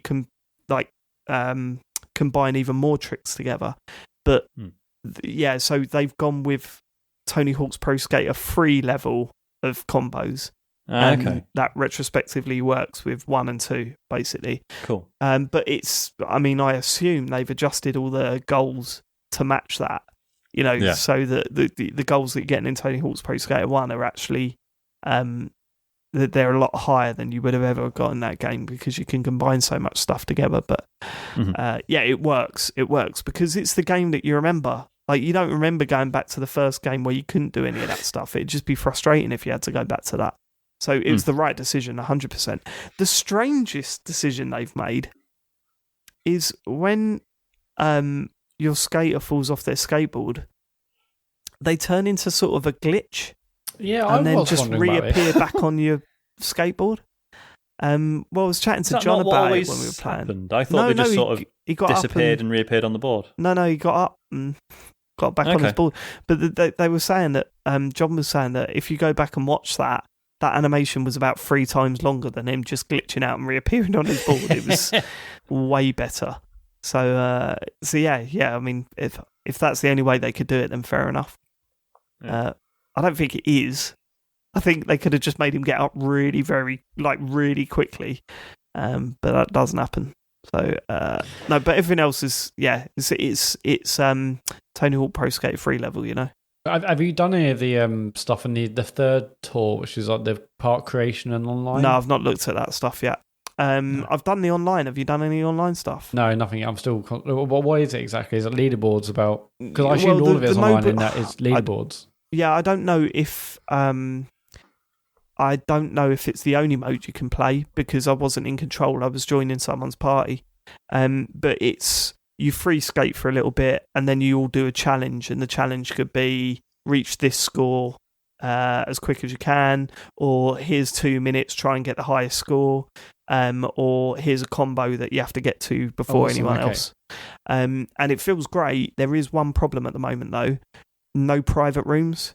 So you're battling between your mates, and then just someone who has never stopped playing Tony Hawk comes in and beats you in about 3 seconds. Tony Hawk comes in.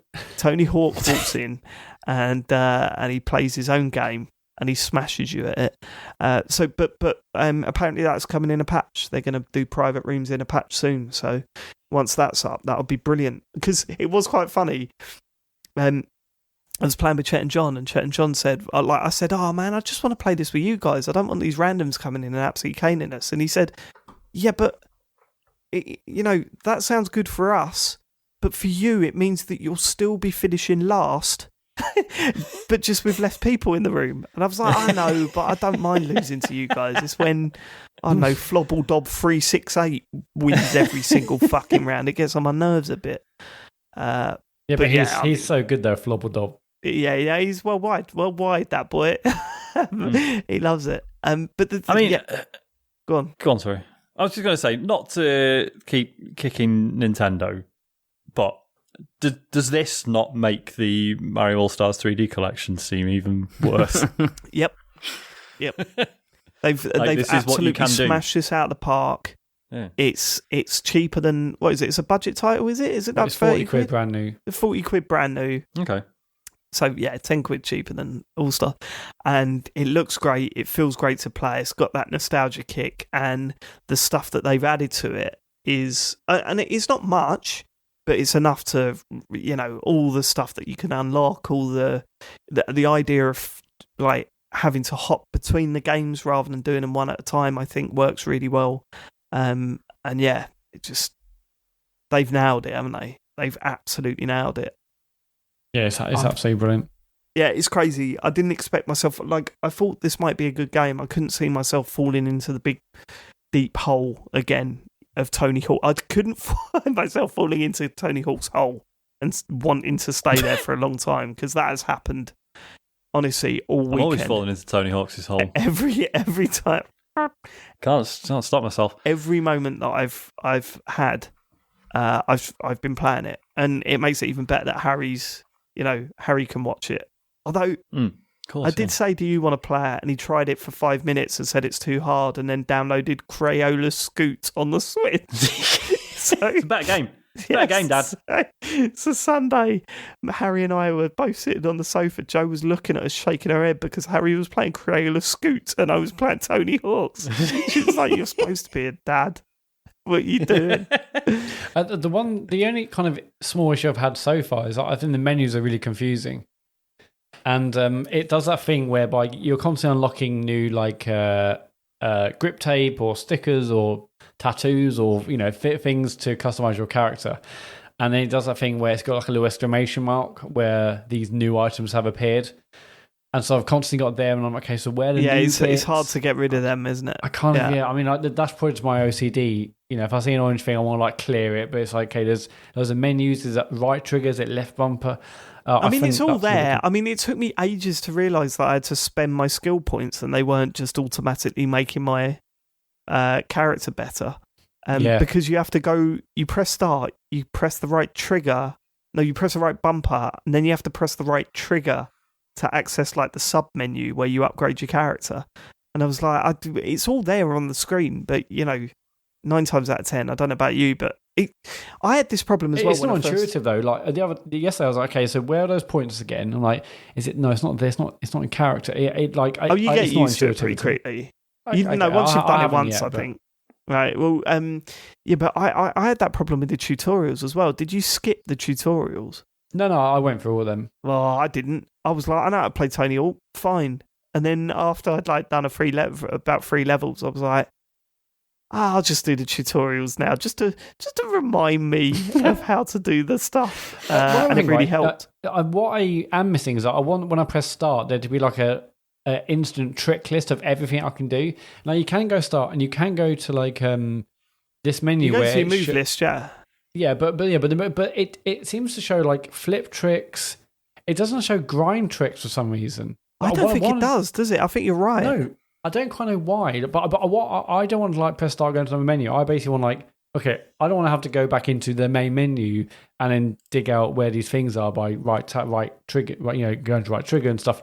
I just want to press start and go move lifts, and it has everything there. I'm like, hey, because there's obviously a lot of challenges, like do an airwalk over this thing or do a crooked nose blunt or whatever it is over this rail. And I want that to be a bit more instant. It feels like I kind of got to go searching, and there's no grinds there. So I wasn't sure if that's just me being blind somehow, but. No, I see what you're saying there. You're right, really. I really wish I was more instant rather than me having to dig it out. Also, I'm trying to work out what those V collectible things do. Have you seen them scattered about? So there's loads of them, and I think they unlock bonus characters. But when you collect one, and they're often in hard places, it doesn't make a sound. It doesn't say you've collected it. It's just like, you've gone through it and it's disappeared now from the level. But no, it definitely says something. It said something for me. I got one over there in the mall, and I was like, okay, so I guess they just don't say anything now, do they?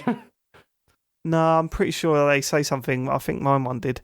I had a weird glitch the other day where the first 3 levels of Tony Hawk's Pro Skater 1 just said that I had collected no stat points when I'd collected all of them. So I went back into those levels, and all the stat points were back. And I was like, great, 3 stat points. I'm going to collect all of these, but that was it. It was just weird. Nice. I don't know if something had happened for me to unlock that, but I mean, at the end of the day, if you've played Tony Hawk back in the day, then this is essential. You need to play it. If you loved it back in the day, then buy it, because this is brilliant. And if you've not played Tony Hawk, then I would still say give it a go, because it captures that feeling of why those games were so good. Massively so. I mean, we talked to James. Sean, do you have no history of Tony Hawk either? Oh, yeah, no, I do.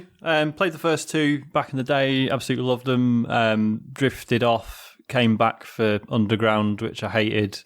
But yeah, it was definitely a lot of good memories there. He's a skate boy now, isn't he? He's a skater boy now. Mate. So he's not really too scared of physical harm. But what like this? Does this not interest you? I mean, not really, just because I've got too much on at the moment, and I know it's only going to be a relatively short-lived thing for me, I think. So I'm all right, but I'm really glad that it's as good as it is, and everyone seems to be having such a good time with it. All I'll say is that I did worry that it was going to be a short-lived thing for me as well, and then all of a sudden I found myself just like sitting there, wide-eyed, constantly repeating levels to nail them and stuff. Yeah. Oh yeah, this is now giving me now until next big game. And on the weekend I was thinking like, if I didn't have the podcast, I would basically be playing this and then Destiny 2 and then this and this. That's it. I could be like happy with just them two games. But I think this being me now until the next big one. It does make me wonder about the future. Obviously, the last original Tony Hawk game before this remaster or remake was panned and are skating games dead? This is obviously so exciting and brilliantly done and fun to play. Obviously, a lot of that is down to nostalgia, but it's also just a great game to play. Much like when I played like the Resident Evil 2 remake, and I'm like, wow, they could just make a new Resident Evil, but in the same Resident Evil 2 style, because nostalgia or not, it's just fun to play. I wonder if they were to another Tony Hawk, but it be in this style. I don't know, that would be a great way to go. They need to do 3 first. Oh yeah, I'm sure they will. So after 82, I didn't really bother with any of them, and I obviously heard about them, but I didn't really play them. But is 3 regarded as like the best, most recent one? No, after? not for everyone. Okay. I think it's by far the best one. I really do. I think 3 is just utterly incredible. 3 was like you couldn't go off your board yet in 3. Was that just fog? No, you couldn't get off your board. Underground. It was just the levels. That was the thing with Underground. So yeah, I don't think Underground was considered bad. It was just I was still at an age where I was gullible enough to believe all the hype around it. That it was like, oh, it's open world. You can drive a car. It's basically Grand Theft Auto, and it wasn't at all.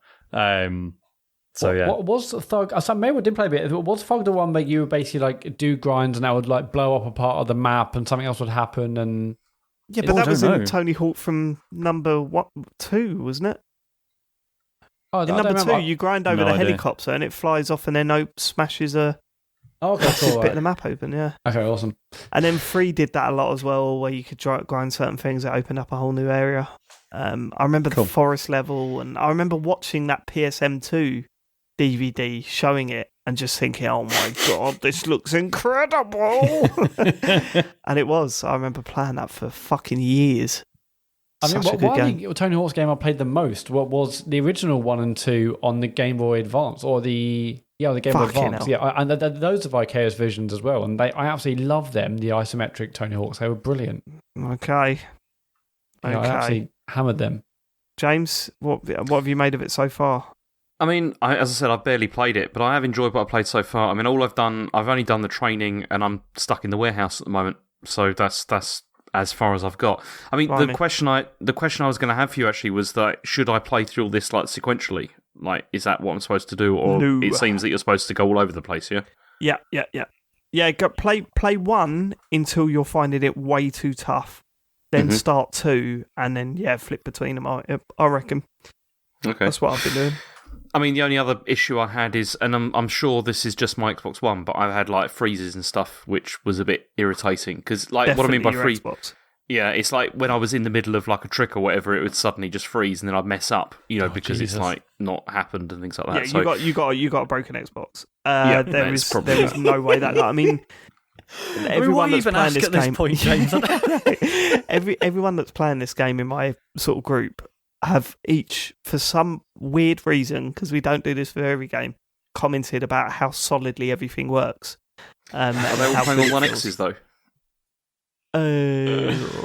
I think they have actually. Yeah. It maybe it's just the original. The original Xbox is not so great for it, but I don't know. It's definitely the fact that you've got a broken Xbox. Okay. 120%. Your Xbox is fucked, James. I know, this is why I'm waiting for them to fucking announce something. Something, just like that it's what they're going to be, whatever. It's getting very irritating now at this stage. But that's all I've played this week.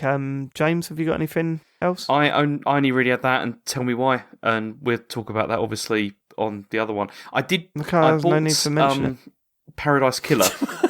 I bought that, and everyone's talking about that. Yeah, and I mean, again, that's another one I've not played. Like, I've only played for about, I don't know, half an hour or so. I mean, so far, it's worth it. ITV, is that based on that ITV murder mystery thing that goes out at like 4:00 on weekdays? No. Yes. The one with the guy from the advert. And then the guy from the advert even gave up on it, so they got Cat from Red Dwarf to carry it on. Yeah, you not know this show? Sure. You're talking about Murder in Paradise. Oh, that's it, Murder in Paradise. Sorry. What was this one called? Paradise Killer. Ah, it's a shame. Very close. Very close. Very different. I mean, I've also put about 20 minutes into this, but I want to clear a load of stuff and then give this a proper go because apparently it's fucking brilliant. I've heard loads of people say it's brilliant, and loads of people talking about it. Loads of people saying the soundtrack's amazing. But is it like a Phoenix Wright style murder mystery, or have I misread that? Kind of. It's open. Would you say it's open world? It kind of is, I guess. It is, yeah. It's open world, and it's basically, it's just like, so you're this investigator, and I mean, I'm not even going to get into describing the world because it's fucking nuts. And I mean that in a nice way. It's just not like, if we're keeping this brief, we'll do it properly next week. Or something. Very complicated and confusing, but yeah. Yeah, but it's basically, it's just like, right, here's an open world. There has been a crime. Here are the leads we have so far, but they're all sort of, like one's too obvious and the rest is sort of inconclusive. And basically it's like, go around the island, find clues, and at any point you can start the trial. If you think you've got enough evidence, or like, it's quite cool because it makes a point of saying, like, if you're sure like who it is, then by all means start the trial. But if you think you've just gathered loads of evidence and you can't really make sense of it, start the trial anyway, and we'll work it out, which I really liked. And I presume the game has multiple cases. And you what? Sorry, I presume the game has multiple cases, or is it all? No, it's just the one. Oh, really? Okay. Yeah. I like the idea that they make it clear that like please don't spend hours like scouring the island if you're still a bit clueless, but you've no idea what to look for next. It's like, we'll just do the trial and we'll work through it. I'm really excited to get into that. The soundtrack is fucking stunning. It's been worth it so far just for that, isn't it? As soon as I booted it up, like the title sequence, I was like, this sounds amazing. I tweeted about this, but I stuck it on my iPad streaming from the PC so I could like do a bit sort of as I was working, and then just ended up leaving the title screen on for about 2 hours just to have the music on. Very good. Yeah, I've just looked. This game is actually it's normally only £15.49, but it's down to £12.39 until the 11th. Yeah, that's why I got it on Switch. Yeah, I got it on Switch. Yeah. I want to point out, I've just Googled it just to see what it looked like. And the first thing that's come up is, a detective inspector is transferred from London to the island of St. Mary in the Caribbean. Yes, I Googled Murder in Paradise by mistake instead of Paradise Killer. I'm a bit dim. Okay. Is that all you got to say about that one? Yeah, I've got nothing else at the moment. All right, cool. Matt, anything to add? It was just this, and tell me why this week. And again, no need to mention it. Sean. Hello. I need to start mine with an apology. First, to you guys for the damage I've done to the brand. Oh, here we go. Particularly to Matt for once again mopping my piss up for me. And thirdly, unbelievable. To the lovely PR people at Raw Fury who didn't sue us after I accidentally streamed Star Renegades before the embargo was off. What is the matter with you? You don't give a fuck. Oh, fucking hell. Do you know what it was? And this is not an excuse. This is just shit and embarrassing. The PR, managed to get code for this. Been really excited about it. And the email came through, and like it's in the subject header in fucking capitals, right? Embargoes at like this time on the 8th of September.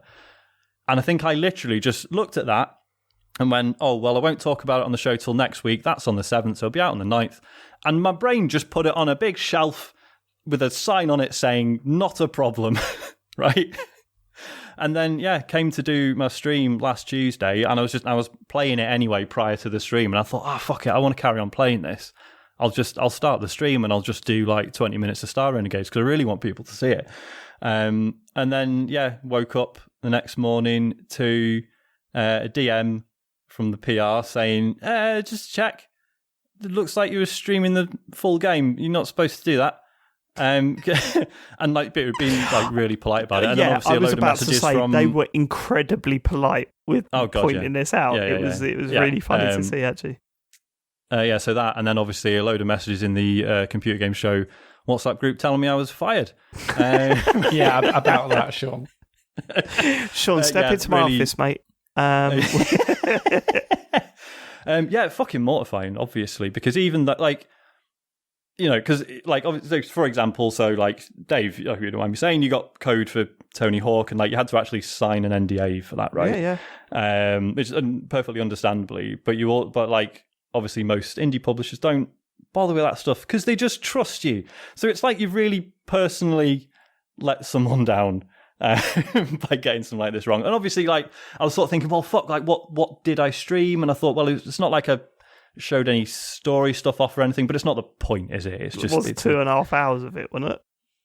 What? No, it's like 20 minutes. Oh, is it really? Oh, I thought it was like just 2.5 hours. Oh, no, it was just the first bit of the stream. I mean, that's almost the more embarrassing thing is that, so when the PR got in touch, they said, oh, yeah, the devs saw it. And I thought, oh, fucking hell, because most of it was just people in the chat moaning that I wasn't playing Frostpunk instead. So I was like, oh, brilliant. So it's basically, they've watched it, and not only am I in trouble, but also they just saw 20 minutes of me just going, look, can everyone shut up? I promise this is good. So anyway, Matt responded on my behalf and dutifully removed that bit of the stream from the video on demand. So thank you, Matt. No worries. Star Renegades is really fucking good. It's loads of things. Primarily, it's a roguelike turn-based strategy game, and I'm aware you've all just gone to sleep, but shut up. The battles sort of play out sort of JRPG style, right? You got your units on one side, enemy units on the right, and it's kind of got bits of shitloads of other games that I really like. Because it's all like so you know, the other week I was talking about Other Side, the turn-based strategy game that was all about time manipulation, and like you've got this timeline across the screen and it's showing you each turn like what enemies are going to do and when, and it's all about making sure you get your moves in first, trying to delay them, trying to interrupt them. So it's got that, right? That's like a big thing in this. And it's all about, like, ideally, if you can delay an enemy so much that their little icon moves off the timeline completely, they just don't get an action that turn, which is called a break. And then that generates, like, fury points, which you can use for, like, special moves and stuff. And, like, yeah, manipulating all of that stuff is really enjoyable. It's got the fucking Nemesis system from... Finally, another game. Someone else has finally used it.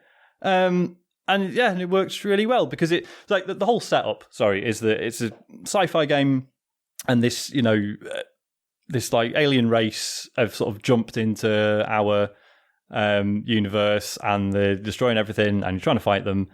Fine, but the reason it's a roguelike is these aliens are jumping between dimensions, right? So if you lose, then that's it. That's that dimension wiped out. But then you go into the next dimension, and then you try again.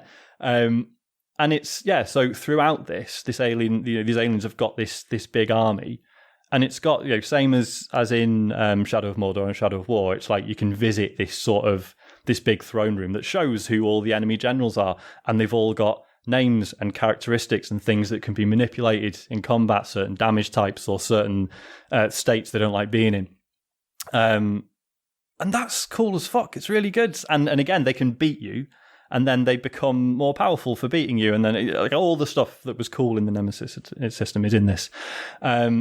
It might also be easy. Well, yeah, it definitely is one of the nicest looking games I've ever seen. I absolutely adore the visual style of it. It's kind of like, do you remember Octopath Traveler on the Switch? I don't think any of us played it, but it was the JRPG where it was all sort of pixel art sprites, but in a sort of 3D world. And it's like, it takes that, but applies it to a sci-fi setting, and it's fucking beautiful. It's so nice to look at. Like, it just like loads of nice touches as well. Like so obviously it's because the sprites are in like a 3D sort of space. There's loads of like real-time lighting alongside like really beautiful pixel art animation. I mean, when you're doing your illegal stream, I noticed how good the lighting looked. Yeah. Like when you say an enemy, like a robot gets shot and it crackles with electricity or whatever, there's like an actual lighting effect in the world sort of, with it, which doesn't sound like a big deal, but you just, as you're watching it, it's like, I don't think I've seen anything quite like this before. And it's it's weird because it opens with there's an opening cutscene, maybe you load it up and it's just like like an animation that plays out, and it might be one of the and it looks fine, just looks like any recent cartoon you might have seen. But I think it might be one of the first examples of like a pre-rendered opening cutscene not actually looking as good as the rest of the game.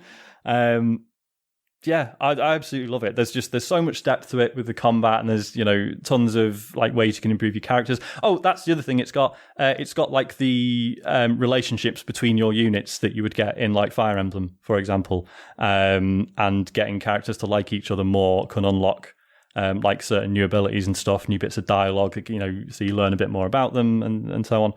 And it's just it's great. There's just so much to it. I mean, I'm still really shit at it. I haven't beaten like the first proper boss in any run yet, but I'm still, my favourite thing with roguelikes is when each run gives you something to carry through to the next, and it totally does that. Like every time you're earning more points with which you can unlock more characters, more upgrades, stuff like that. I fucking love it. It's really good. I think it's PC only at the moment. It is on Game Pass PC. So I don't know if that means it's coming to Xbox. I don't think that does mean that. Control's been on the PC Game Pass for ages, isn't it? And oh, really? Yeah, and that's not really still not come out for the PC Xbox game, one, is it? It's not a. It's not like bloody like Crusader Kings 3 has come out this week, for example. That'll never be on console. Probably it's just not that sort of game. But you would think controller. Anyway, I mean, this works fine with a controller. So hopefully that's in the works. And I mean, God, if there's a Switch version, I will buy it again, no doubt. Star Renegades, I absolutely love it. Just go and look it up on YouTube. Nice. But not on our Twitch channel because you won't find it. No. Do you think you will do another stream of it? Permanently deleted. Oh, I will definitely stream it again, yeah, totally. Nice. I mean, it's one of those... Have you got to pretend? How's that work? Have you got to pretend you're playing it for the first time? I don't think so. Hey, this is the very first sure time is I'm new. Whoa, I can't believe this. This is crazy. I mean, it's one of those that it's like as a stream what game. Accent was that, Matt? Sean. Okay, that's what I sound like. Cool. Gotcha. Yeah, fair enough. You're right. Welcome to me stream. That's oh my God, that's terrifying. Just what I sound like. I mean, as a stream game, it's a bit of a weird one because unless you have some understanding of the mechanics, it might. I mean, like I say, it looks beautiful, but in terms of understanding the gameplay, maybe it's not as fascinating to watch. I don't know, but I'll definitely stream it again just because. Yeah, I'm really enjoying playing it. Cool. What else? Spiritfarer. Fucking. Sounds like you've been on a bit of a journey with this Was one. I right all along? Shut up, Dave. God. Because yes, I mean, right. All the nice things I said about it, still true. I still enjoy it moment to moment. But it's too fucking long. I'm so glad I didn't start this game. The pacing is just off. Like when you've got a 2.5 hour tutorial at the start, it was the red flag was there for me. And then when I heard it was 30 hours long, I was like, okay, nah. But I was like, yeah, but you know what? I'm enjoying it, and if the characters remain interesting, and there's a good sort of steady flow of new stuff to do. Then fine, I'll do 30 hours of this, no bother. Yeah, but I get that, I must be 20 odd hours in, and I'm just like I'm just not really fussed about any of the people on my boat. Most of the people I've sent, off to the afterlife, I feel like I didn't really get why I helped them or why they felt they were ready to go, or if you cared, yeah. And like it's, early on when you send your first person through the, the spirit door, you get there's this hint at a bigger, more sinister story. I have seen none of that since. Like, not even a hint of it. And I'm just like, well, what the fuck was that? That was like 15 hours ago. What's going on? I saw you tweet about it saying, what was it? I need to know more. Like, how long have I got to play before I find out more about this stuff? Mm-hmm. And then someone replied, the second owl visit or whatever. So I've had the first owl visit, and like I say, that was like a few hours in, and I was like, oh, okay. So every time I send someone through the spirit door, it'll be like, right, that's that one person's story completed. Here's a bit of your overarching story. Right. But I've since sent another 3, and there's been nothing. Oh, that's disappointing. And it's like, because so much of it relies on, so, you know, you're basically fulfilling these requests for these people on your boat, right? One guy be like, I want some fried chicken or whatever. And then it'll turn out that, you know, in order to get fried chicken, all right, so you need chicken and you need, it's not even wheat, it might be milk or something, but in order to do collect that, each of the herbs and spices all individually. 12. Exactly. There's all different ingredients, and each of those might only be accessible in different bits of the map. And the gravy and the chips. And the Coke. You might need different equipment to get into those, and they need different materials, some of which you might not have yet. And it's that No Man's Sky thing of like, have you just been like, why are there so many steps towards making stuff? Like, obviously that can be satisfying, but when all you're being told is like, make this thing, and then you've got to work your way backwards. Like, and then they say they want steps. it to be a zinger tower, and you're like, oh, there's more ingredients now. I got to get the spicy sauce and the hash brown and the stealth fries. That. Great stuff. Fuck that. So yeah, it's just, I don't know. I've run out of steam with it, and it's just such a shame because, as I say, I love so many things about it. I love the concept. I mean, you know, when I tweeted about it, I did get a lot of people saying, like, honestly, like, I've actually finished it, and the overall story still isn't particularly clear, to be honest. Jesus Christ! But then some people were like, "What are you talking about? It's great." Yeah, I know. Brilliant. Yeah. I've seen a lot of good stuff about it as well. So yeah, I think maybe if you were going into this wanting like a very light sort of, you know, Harvest Moon / Stardew Valley thing, and you were really interested in the crafting stuff in and of itself, that, you know, that would be plenty. You probably could play this forever, but to me that was a means to an end for the story stuff, and the story stuff just hasn't really quite carried it for me, unfortunately. And you know, when you like, there are so many things you love about a game, but you feel like it's almost making you bin it. Like, yeah. Like, it's like, why are you making me make the decision? Reminds me a bit of Metal Gear Solid 5 in that sense, where I'm just like, I know this isn't done, and there probably is fun to be had. Yeah, but a lot of people said that. Yeah, it's just so drawn out that I'm just like, I'm just sorry, that's it. I think I'm done. So that's been a shame. What else? Frostpunk, fucking hell. So yeah, so stream this again after everyone shouted at me when I was playing Star Renegades. Really enjoyed it again, and have continued to play a shitload of it. Been playing it on my iPad, streaming it from the PC, because it turns out, because I forget that, like, so when you stream stuff from like via Steam, some games have like a pre-made like button layout for the screen, and this is one of them, and it works really well because it means you've got so essentially the entire screen is like a giant trackpad, so you move the cursor around and tap on stuff, but then you've also got loads of like really convenient shortcuts set up all over the screen. So yeah, I've been playing shitloads of Frostpunk. It's so fucking good.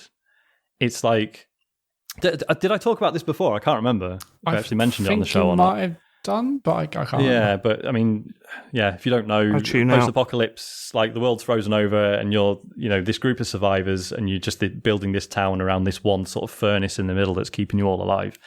And it's like the day-to-day. Like, obviously, so it's just like terrifying resource management, right? You've got coal that keeps the furnace going, food, you know, and then your materials for building stuff with. And obviously, you've got to keep everyone warm, you've got to keep everyone housed, fed, you know, medical attention, whatever. But then it, you know, that stuff would be tense enough, but then it brings in really cool, like, sort of social and narrative stuff. Because, like, quite early on, it's like, we've got loads of kids running around. What do you want to do? Do you want to build like a place for them to hang out during the day, or do you want to put them to work? Or And it's like, oh, people are dying and we need to do something with the bodies. We can either make a cemetery or just chuck them in the snow. And there are, obviously there are consequences for each of these things. And then you'll get in the main story modes, you basically find that there was this other city, and it fell, it's died. And so everyone starts absolutely shitting it. And some people start kicking off, saying, right, well, fuck this. We want to leave. We're going to go back to London. And I had to laugh. There's this whole story bit where it's basically prevent the Londoners from leaving. And it's just great for, to have a game where there's an entire section of it where the Londoners are the baddies. They are a pain in the ass, aren't they? Fucking Londoners. Sorry, Dave. No, I find that helpful, really. Got him. Do you? Yep. Yeah. And it's just, it's great. It feels like almost like episodes of a good telly show. There's actual drama in it, and not just stuff that comes out the numbers, but also actual scenarios built on top of it. And it's just really beautifully done. It's been interesting. So I failed a number of times playing this. So I was like, right, I'm just going to try and play it on easy. And you know what? I'm loving easy mode. I think it should always be an option. However, it's very clear that you lose something with this because, even though you constantly, still managing resources, but nothing's there's no desperation in it. Playing it on easy mode, I think everyone's happier in my little post-apocalypse town than they ever were wherever they originally came from before the world froze. I've got my hope meter is full and the discontent one is absolutely empty. So you do sort of think this is too easy. This is actually sort of spoiling the tone of it. So I'm going to start again and go back on easy and do it properly. But yeah, fucking love it. Awesome. Last one, Kill It With Fire. Yeah. This is a perfect stream game. Oh my God, it was. This was so much fun. Wasn't as bad as what I thought it would be, to be fair. Well, it was interesting. People were saying in the chat, I was like, well, this doesn't look that scary, but now playing it, it properly got me. So for those who don't know, this is a first-person game. Literally, pretty much all you're doing is walking around a house, killing spiders, which, obviously, you see this and you think, well, I'm arachnophobic, so fuck that, I'm not playing it. I think it might only work if you suffer from arachnophobia, because it's all about it's not very how creepy. Good look. It's not that detailed, is it? Yeah, visually it's serviceable, but and as far as I could tell, the spiders in it don't actually pose any sort of threat. They mostly just run away from you, but even so, the feeling of picking up a cushion off the couch and slowly turning it around and there's a fucking spider on, I'm like, fuck off, fuck off, fuck off. Yeah. Absolutely terrifying. And it, so every time you spot a spider, they'll be look like violin stabs and and then, and then as they're crawling off, there's sort of violin, plucking the strings noises, and they sort of make these creepy little noises. Not that spiders actually, typical house spiders, certainly in the UK, make any noise, but you're like, yeah, that's the sort of fucking noise they fucking make. The horrible fucking little thing. Yeah, it was a lot of fun. It's all about the fact that, obviously none of the spiders are just running around, right? They're all hiding behind stuff. And it really, to me, recreates that feeling of you've seen a spider, or there's a spider in the room, and you can't take your eyes off a piece of furniture or whatever, because there's a spider and it's gonna come out at some point. But the reason this game is fun is because it lets you do what you sort of wish you could do to your own living room or whatever, which is just fucking trash the room in order to find the spider and fucking smash it with a clipboard. And it's incredibly satisfying. I think it gets a lot sillier. So I picked up, you have this clipboard that has your objectives on it, and you can just smash spiders with it. And then you get an aerosol can and a lighter, so it's a little flamethrower, and then you just get a shotgun. I think it gets gradually more and more ridiculous. So I'm really keen to play more of it. But yeah, it's it's as an arachnophobe, it's sort of perfect because it's creepy but it's only scary to the point that it's like funny scary. It's not actually unnerving. It's like I know I'm being sort of played by it and it's fine.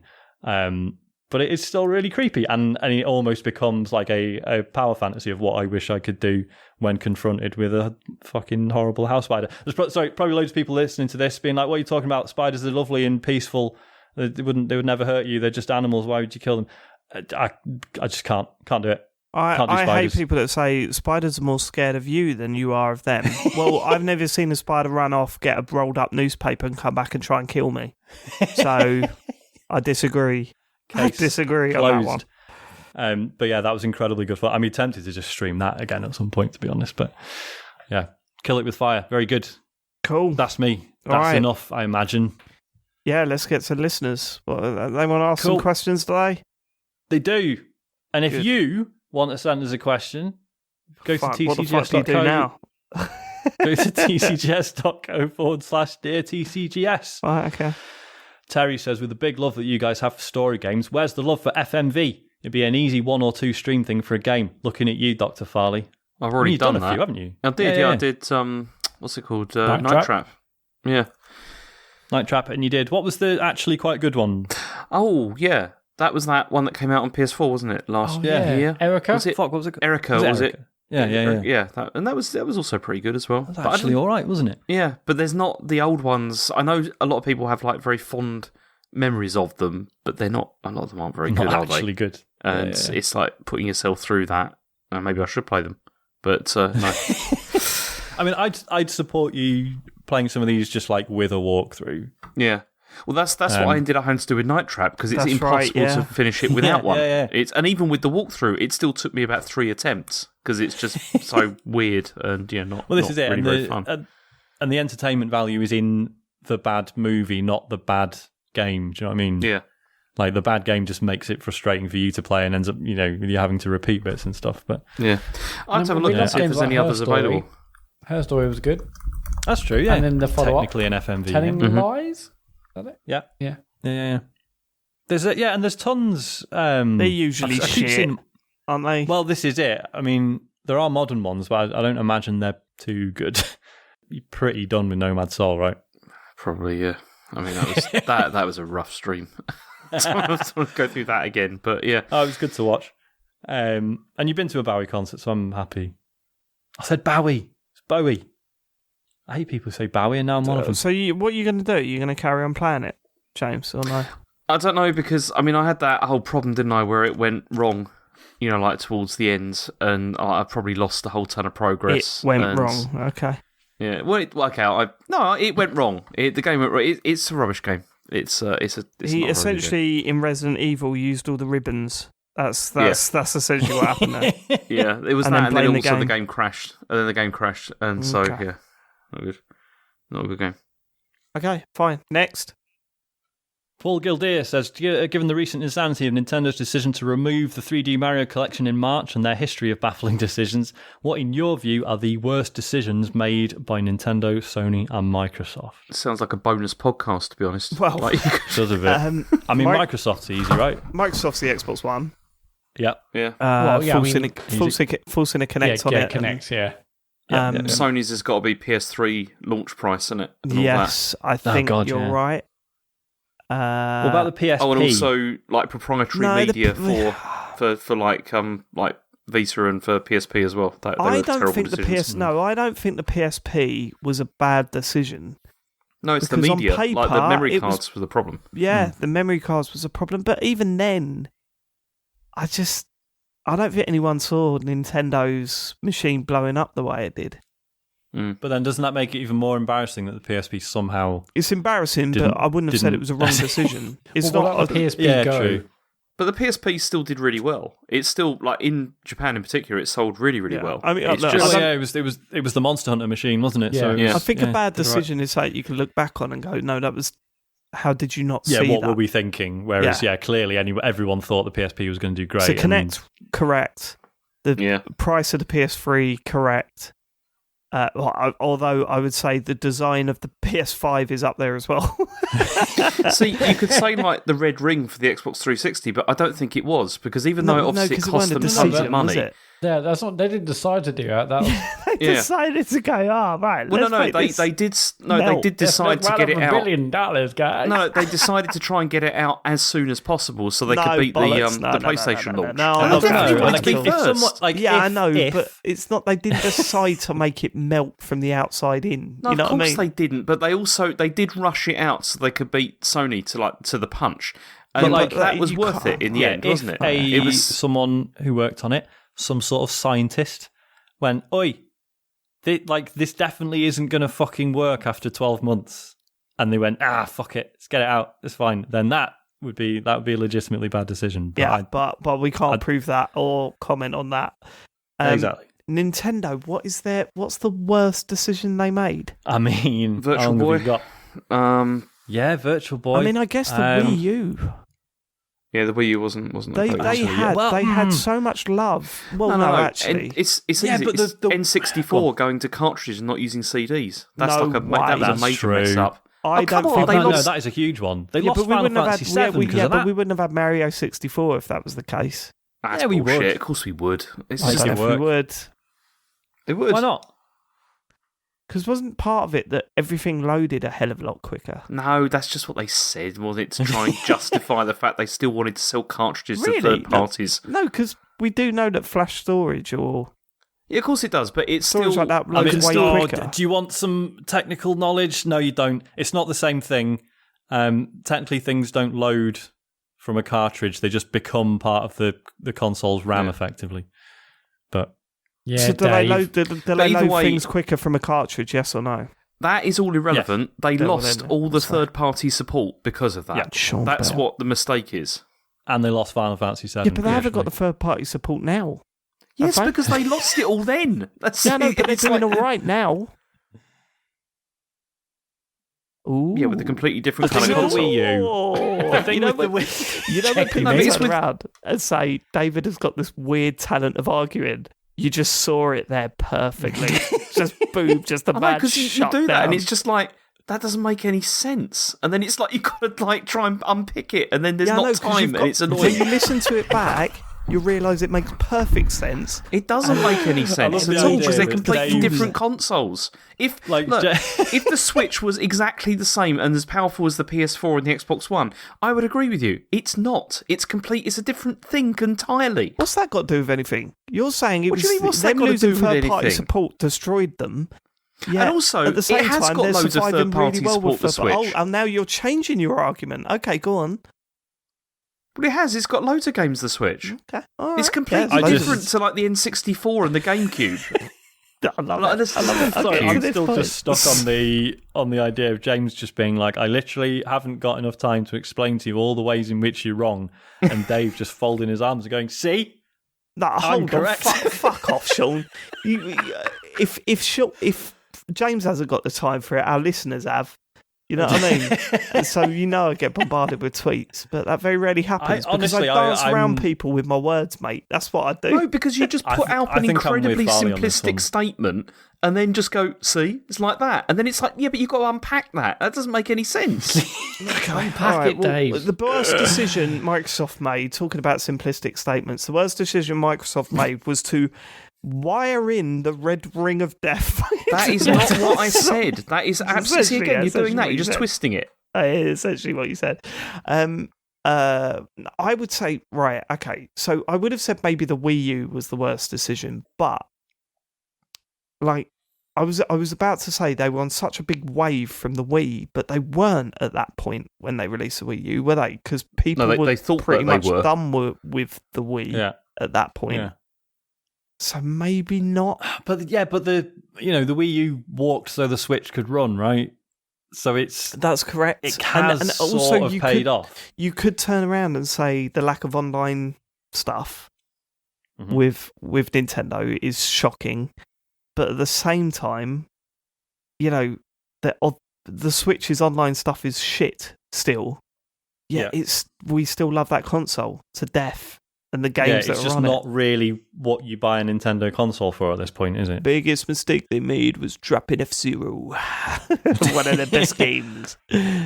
See, I was going to go for what was that fucking speaker they had for the Wii that sat on top of your telly and it was awful? We Speak. Yeah, and it was like 60 quid or something. Yeah, but that's just they always do that, though, don't Switch they? as well, didn't they? Yeah, they tried it with the Switch that everyone's going to be using it as a chat thing. You go, no, they? Did the Switch? You mean the Wii U? No, I'm pretty sure they did it with the Switch as well. Oh, no, there's not a camera on the Switch, is there? Yeah, there is. No, not on the camera. It's not. No, on the Wii U there was. Yeah, no, the Wii U was. Yeah, the Wii U had a chat app, and you could draw on it. No, camera in, boy. No, you just sounded like that James Brown interview. You ever seen that James Brown interview where he was clearly off his face? Which one? Yeah. It was like some morning news program in America, and she goes, "But you've been arrested of domestic abuse," and he goes, "No, I'm not." Like, because he's just denying everything, and he's off his face. Google it; it's weird. Not so good. I'm with James. I think it's the cartridge on the N64. Yeah, Maria Mendieta, such a beloved. Yeah, but it's such a beloved console. Yeah, not as beloved as the PlayStation was. No, nowhere near. I get that. But then even in that, they moved to those little weird discs for the GameCube, didn't they, afterwards? Yeah, even this is it. This is what's so frustrating, is that, they try and sell you on the merits of cartridges, but all along this has just been Nintendo wanting their own storage medium so that they can always charge people. Like, you can't make your own Nintendo, games for a Nintendo console without going through them and their suppliers and their... But that's not what they did with the GameCube. Those little smaller discs, they were about way before the GameCube. No, they were different. So those smaller discs were just like smaller CDs, whereas the GameCube ones were GD-ROMs. They were always proprietary. Yes. They never just use standard storage media. It's the same with Sony with their memory cards. They always want to have their own sort of solution for that. I can't believe we're going into the next gen and we're talking about memory cards again. It's mad, isn't it? Are we actually going to next gen though, Dave? I don't know, mate. There's no proof yet. It's fucking mental, isn't it? These consoles are out in 2 months. But one thing we didn't basically we were thinking maybe this week, but Sony have said this week that there's kind of like a PSVR thing they're doing on the blog. They're announcing new PSVR games and can you imagine though on the Microsoft side they're just sitting there and they're just like, okay, Sony have got to announce something this week, and they're like, look, there's a tweet, they've got a tweet up, it's PlayStation VR. Like, they're just doing that instead. It's like... In the blog post, I said, just to manage those rotations, and we know PS5 news. So this week's off. This week's done. I don't think we'll see anything until October. I reckon that's the earliest we're going to see anything. Surely we'll see something in September. It's got to be September, isn't it? Come on, James. Well, no, I mean, the point was made about the Switch, wasn't it? How that was, the pricing and all that was announced for that, and then it came out really soon after, didn't it? I don't know. I mean, in terms of recent tidbits, there's been a few sort of... No, I mean, leaks would be calling the wrong thing, but they've, there's a Taco Bell competition or something in the States saying you can win an Xbox Series X before it comes out. That ends on the 4th of November. I've entered a competition. UK Hot Deals did that. They said you can win an Xbox Series X if you want. And it's like, okay, fine. I entered that. Done, yeah. But the thing with the Taco Bell one is it said, didn't it, in the terms and conditions, prize value is... Yeah. And it was $900 or something. Yeah, so people try and work out that way. Also, there's also, the Xbox Series S pad that's been, lots of people have bought now. Everyone's got it. But people saw there's, information about that saying, do not put on store shelves until the 6th of November. That's one thing. Also, Tokyo Game Show happens. Have you heard that? Did you not hear the guy that sent his Xbox One pad off? And he got a replacement Xbox One pad, and it says on it, it works with the Series S. Did you not see that news story? Yeah. No, he sent his Xbox One pad to get repaired, and he got one sent back, and on the package it says compatible with Series S. Brilliant. And then the other fun of it is Tokyo Game Show at the end of the month. I think maybe the 26th of September or around then. And Microsoft have a 50-minute show in there, and they've already got ahead of it and said, just so you know, there'll be no news, no next gen news at this, which people are actually reading into no new news, hoping actually by the 26th we'll actually have something. But we will do. Yeah, we will do. I'm confident we will do. Before Tokyo Game Show, we'll know more stuff. Tokyo Game Show 2020 or? Good point. Good point. Good question. Is that it? No. However, I said Maria Mendietta's name before. I'm not going to read it out, Maria. We'll save it for next week because it's too good a question and it's getting late. Well, no, I'm not going to answer it properly. We can read that out. It's only 20 to 12. Go on. Yeah, but James is going to turn into a pumpkin in a minute. Oh, I don't care. It's the witching hour. Sweat. Go on. No, I want to do one more good question. Definitely. No, but there's other good ones. It's just it's going to be a longer answer. That's all.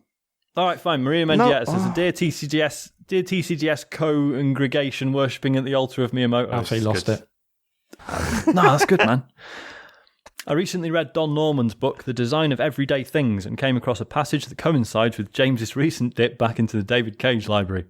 The subject was the shortcomings of doors, calling to mind the way James repeatedly fumbled when trying to open one in heavy rain. Good point. The author chastises, and it happened again, didn't it, last week? It did, yeah. This week, rather. The author chastises mediocre industrial designers who fail to, quote, provide signals that naturally indicate where to push, known as affordances. So James's classic case might, and I cannot stress this word enough, arguably be the result of poor industrial design. Nevertheless, my question relates to the opposite. What is your favourite example of a game with intuitive or natural environmental designs? Oh, my Breath of the Wild is about as good as it gets, isn't it? Yeah. I mean, always it helps leads you by to the fact something that you interesting. can climb up anything. So, it's they've gotten around a lot of design like that where you can climb anything. So you don't need to design the cliffs to look climbable. I would say it, but then when you look at the seeds that you collect in that game, that's where that comes into its own. Where you see free rocks and you go, around.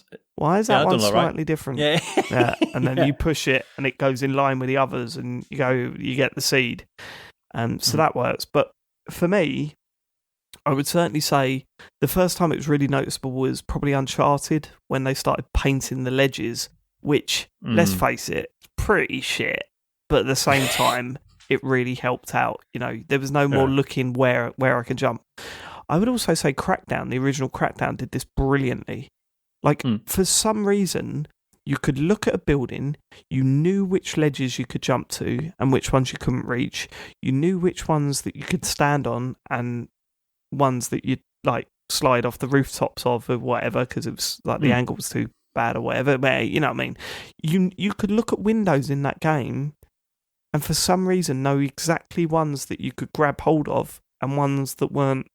They didn't have a ledge that you could grip onto. Crackdown was brilliant for that stuff. Totally. I think Valve have been masters of this for a long time, haven't they? No, certainly sure, from Half-Life 2 onwards. The fact that you just got all these sort of recognisable sort of urban environments and you just always sort of know where to go without, they're just so good at leading your eye. And you can just glance at an environment and be like, well, those 3 doors don't open. Tell you that now. I don't know why I know that. Game just do. Someone was talking about on a podcast I listened to recently where they didn't know at the time, but they knew that which doors they could open and not open.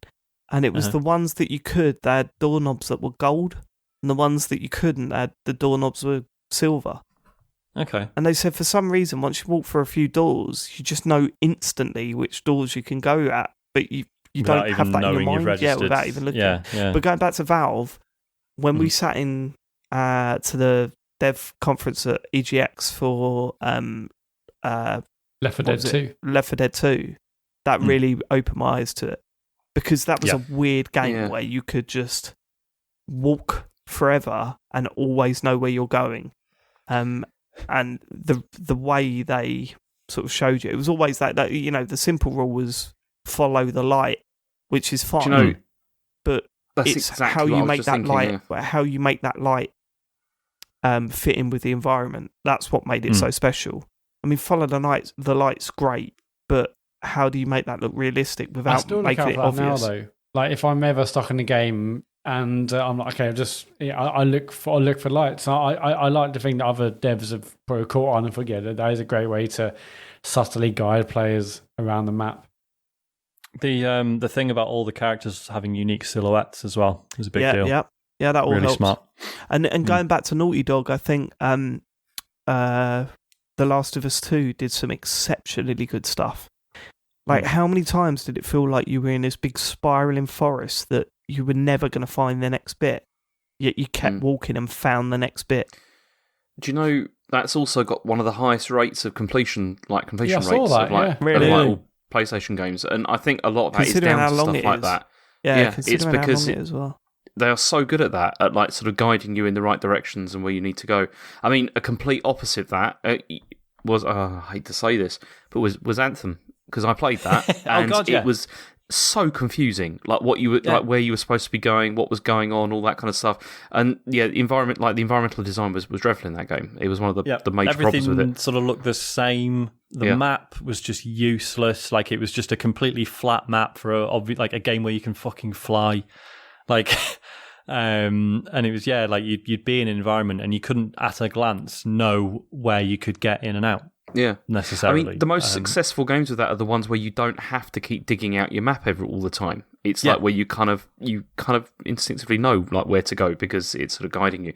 And you're right, Dave. That is where the Uncharted games were so good at that. Like, particularly the later ones, it's just always very clear, and that helped keep the pace up as well. You know, like you're. Yeah, the last thing you want to do is look about. I only got stuck once in The Last of Us 2. That was right towards the end. But also, I like environmental design, not only just where you, like, as the original question was asking, not so much where you're going, but what you can do in that space. And Titanfall is perfect for that. Yes. So, Titanfall reminds me of Crackdown in a way, where you can stand at one point in the map and map out exactly where you can go, even if you're looking at that map for the first time. You know exactly what you can jump on, you notice what you can wall ride and where you can get to. And I suppose Tony Hawk's falls in that as well. Because, I mean, Tony Hawk's is that classic example of when someone says, when does a game get so far inside your head that you think about it in real life by things that you see? Tony Hawk was the first game that destroyed me like that. I'd be walking down the road and I'd be looking at the curbs and saying I could grind that, jump up onto that bus stop, and then jump over onto that fence or whatever. And I think that is solely down to how good the level design is. When you can when you can clearly communicate to the player what bits you can jump on. Like, so for example, in Tony Hawk's, what bits you can grind on, what bits you can flip on, which bits are kickers, and all that sort of stuff. Whereas with Titanfall 2, it's what you can wall ride on, what roofs you can be on, and this, that, and the other. All that stuff is it should be noted as well as the single player. Where do you go? Bits of level design, and to do all that stuff and make it look natural is such an underrated skill. Yeah, absolutely. It's a crazy underrated skill. Like, because you take Splatoon, for example. Splatoon, you know exactly what you can do in that game, where you can paint and all that sort of stuff. But let's face it, the levels in that game are built so that it doesn't look natural, if you know what I mean. The levels themselves, they look like places, like, it's designed in a way that you know what you can spray paint on, but it's obvious enough to know that this is just a playroom and it's clearly communicating that stuff. When it takes all that stuff and then makes it look natural, that's where the skill comes in. And there's not many games that nail that. But yeah, Naughty Dog are great for it. Valve are great for it. And I think Respawn are really good for it as well. In various different natural, ways. My favourite example of it being the polar opposite is Mirror's Edge. And again, we've got to get through that, or you want to get through it as quick as possible. But just seeing that stark red colour, knowing that that's something you can grab onto, and that within the environment, which is also so sort of blown out in terms of very bright blue sky and white buildings and stuff. I love the look of that, and it means you can bolt through the environment really quickly. No, I get looking that. For red things. Yeah, I'm not saying Splatoon is bad or whatever, and I'm not saying that the way Mirror's Edge did it was wrong for that type of game. what I'm saying is that I'm more impressed when they manage to communicate that stuff and make it look realistic. Like, Yeah, I'm Mirror's impressed Edge when they communicate it, yeah. Yeah, but yeah, I know you can communicate it, but you can also communicate it in a way where it doesn't look like you're communicating it. Whereas Mirror's Edge is fine and everything, looks nice, but they've just highlighted everything in red that you can jump on. And it's like, okay, that's cool, right? And it needs it for that game as well because you're travelling at such a pace. But Titanfall does pretty much the same thing without having those big red bars everywhere, you know? And that's really impressive. I think you can Yeah, turn it you're off. totally in right. Mirror's Edge, It's great when you feel like, oh, I think I'm going the right way, but the game has just subtly You funneled can turn that off and- on Mirror's Edge, Sean. I'm sure. I I made that up. That does ring a bell, yeah. I'd love to see someone try and play that game, like initially, like for the first time, without having that on, and see how they get on. It's probably bad. To be honest, I mean, it was bad when it was on for me. I didn't like. I was going to say, there's many sections in that game where you're just like, what? Where am I going? My biggest problem with that is that my camera was just against the wall for 90% of the time I was playing it, and I was kind of like, oh, now I've got to turn around and get my bearings again. I wasn't very good at it, is the problem. I think that's what it was. Okay, so it was in Catalyst, the sequel. You can, there's different versions of what they call runner vision. Oh, yeah, the sequel that no one played. Yeah, do you remember all those years? Give us Mirror's Edge too. Yeah, but there you We're go, putting you more shit. guns in.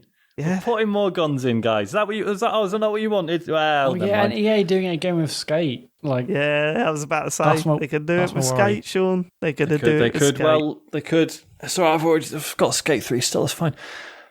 Right, couple of Tony quick Hawk. ones. Esteban KD says in the song "Everybody's Changing" by Keane, when he says "Everybody's changing, but I don't feel the same." Do you think he means A, he doesn't feel the same as everybody else who's changing, or B, he doesn't feel the same as he used to, therefore he is also changing? great question. He's definitely not changing. Listen to the rest of the lyrics. I think everyone's mate. changing without him. I think that's the I everything's listened to that passing song him by. today after getting that email. Fuck Did you? me, it's bad, isn't it? I used to like it. I used to Really? like it. Yeah. Really? Yeah. It's just so. It's a bit fucking beige. It's just, there's nothing to it to me. It's like fucking, it's having a glass of water. I love a glass of water. I like a glass of water. I'm having one right now, actually. Not in a just pub. looking at my Keen signed album covers on the wall. Could you imagine if Keen was like a massive listener? Just like getting the Keen. Hey, Keen. You like Keen? Mr. K. Mr. Keane, John Keane. John English says this question's for Sean. I've recently got into Destiny 2. However, the HDR makes all the dark areas in the game pitch black. How can I get it to look fucking incredible? I mean, why are you asking me? Whoa. Don't ask Sean. You can't ask Sean about HDR. I mean, if you don't like the way it looks, the short answer is you can tweak how the PlayStation outputs stuff in HDR in the PlayStation's settings. But don't come to me for advice on how to make HDR look good. The thing about Destiny 2 is Sean, that just isn't the say it. HDR not turned on by default in that game? That's right. It's not, no, you have to, Yeah, you that's have to the turn it thing, on yeah. manually. Please say the line, Sean. No. Go on, give us that moment. It's great. Do your catchphrase. I can't even. Oh, what was the exact? Wasn't it? The HDR when you're in the towns at night looks fucking incredible. No, fantastic. You've ruined it. You've ruined it's your own fucking fantastic. catchphrase. I forgot. Well, he said forgotten fucking the- incredible in the email, so I assumed that was the. I don't know. I Forgotten the can't good old believe days. that. I thought that's what he said. This I thought might he said that. surprise you, but I don't care to remember that. That whole incident. Don't mention the battle. Eat my trousers. Only myself.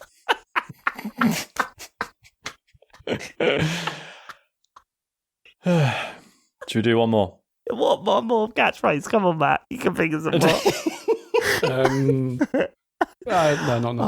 Oh, there's got to be loads. I can't remember. I can't believe I Hello, can't. hello. Yeah, let's do Well, one that's more. hello, hello. Yeah, but that's not the catchphrase, is it? That's the thing. I was pissing by the door when I heard a shit.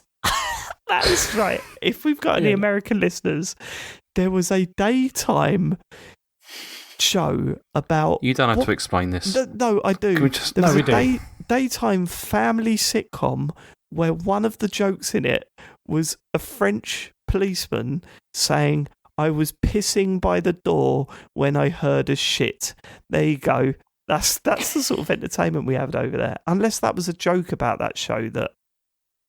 Yeah, maybe it wasn't actually in it. Maybe it's one of those. Go on, right? Like, what was that? Captain Pugwash. all of the jokes about that. Have you heard about that? There was a character in it called Seaman Staines and all that sort of stuff. And then you found out that was all bollocks. Yeah. Shame. What's his last question? I want to go to bed. Ben says, what's your take on active gaming footwear and other gaming-related clothing designed to improve performance? When did the simple Don A sock or £4 slippers from George become not good enough to achieve our 360 no-scopes in? He's linked to, on the Puma website, there's this fucking pair of... I mean, they call it footwear. I don't think you could wear it out the house, could you? They're just like slippers. Right. So here's what we need to do. Should we do an experiment? Let's get in touch with one of these companies and get Matt a pair of gaming trainers and see if he's shit. Get him to do the 50 500 Moon Mario challenge. Get it done first time when his baby's on my feet. New cheats. We could do that. Someone contact them and say, you should send it to TCGS. They'll do an experiment. I mean, I only wear our own brand clothes when I'm streaming. So, there is that. That's true, yeah. He's a goddamn professional. He's either got his own brand or his Didn't you famously wife's say face. that you bought a T-shirt but were never going to wear it, and now you're okay with it, are you? Yeah, I changed my mind, didn't I? You sell out. Yeah. Fucking sell out. These things are 80 quid, Sean. I assume... It's because they're very high-quality T-shirts. Because of the quality of the shirt. Yeah, that's why. It's they're very high-quality T-shirts. Changed my mind when I saw the incredible stitching. Particularly the hoodie. The hoodie's very good. And, it fucking is, actually. Yeah, I love mine. Life-changing. Go to tcgs.co and then click on shop. No surprise, really, but it turns out Primark hoodies are pretty thin. And it wasn't until I got this, I'm like, this is actually quite nice and warm. I mean... It's when you compare them and you feel the material. You can really tell the difference. Also, the logo is stylish. Yeah, it is. Great price as well we're giving them away. It's profit, basically. They turn heads, but in a good way. Profit for us. They turn everything. Turn the whole shebang. Yep. I heard Jay-Z was going to wear one. Mm-hmm. And Sting. GamerGod64 from the Wirral has reviewed the Puma trainers. 80 quid. I've given them 5 stars out of a possible 5. He says, I cannot begin to describe how much I've benefited from the purchase of these glorious shoes. Since the creation of the wheel, primitive men have been screaming out globally for game-enhancing footwear. Well, now for the first time in sleek black, Puma deliver the most mind-blowing creation that done exactly that. I went from a respectable 0.22 KD to at least a godly 2 quad feeds and a nuclear every game on Modern Warfare 2 Remastered. Brilliant. That was with only one shoe on. I mean, it goes on for about 10 paragraphs, but yeah. I'll take some free trainers. Sorry, it also says when I load into a Fortnite game, everyone dies instantly. I'll take some free trainers. I'll test they're them not out. Trainers, they're active gaming footwear. I'll take just slippers. I'll take that I mean, as well. these are described as elite socks for pro gamers. Yeah. Oh, hang on, they're only available in a size 4. What? Oh no, I can't wear them then. No, I know. Sorry, it's because they're sold off, mate. Because they're sold out. I was like, what were you laughing at? It's funny. What foot size are you at? 7. Big 7. That's still a big 7. How about you? 7.5. Ideally. How about you, Sean? 9.5. 9.5. Go on, James. I'm 9. All right, okay. I've got the biggest feet.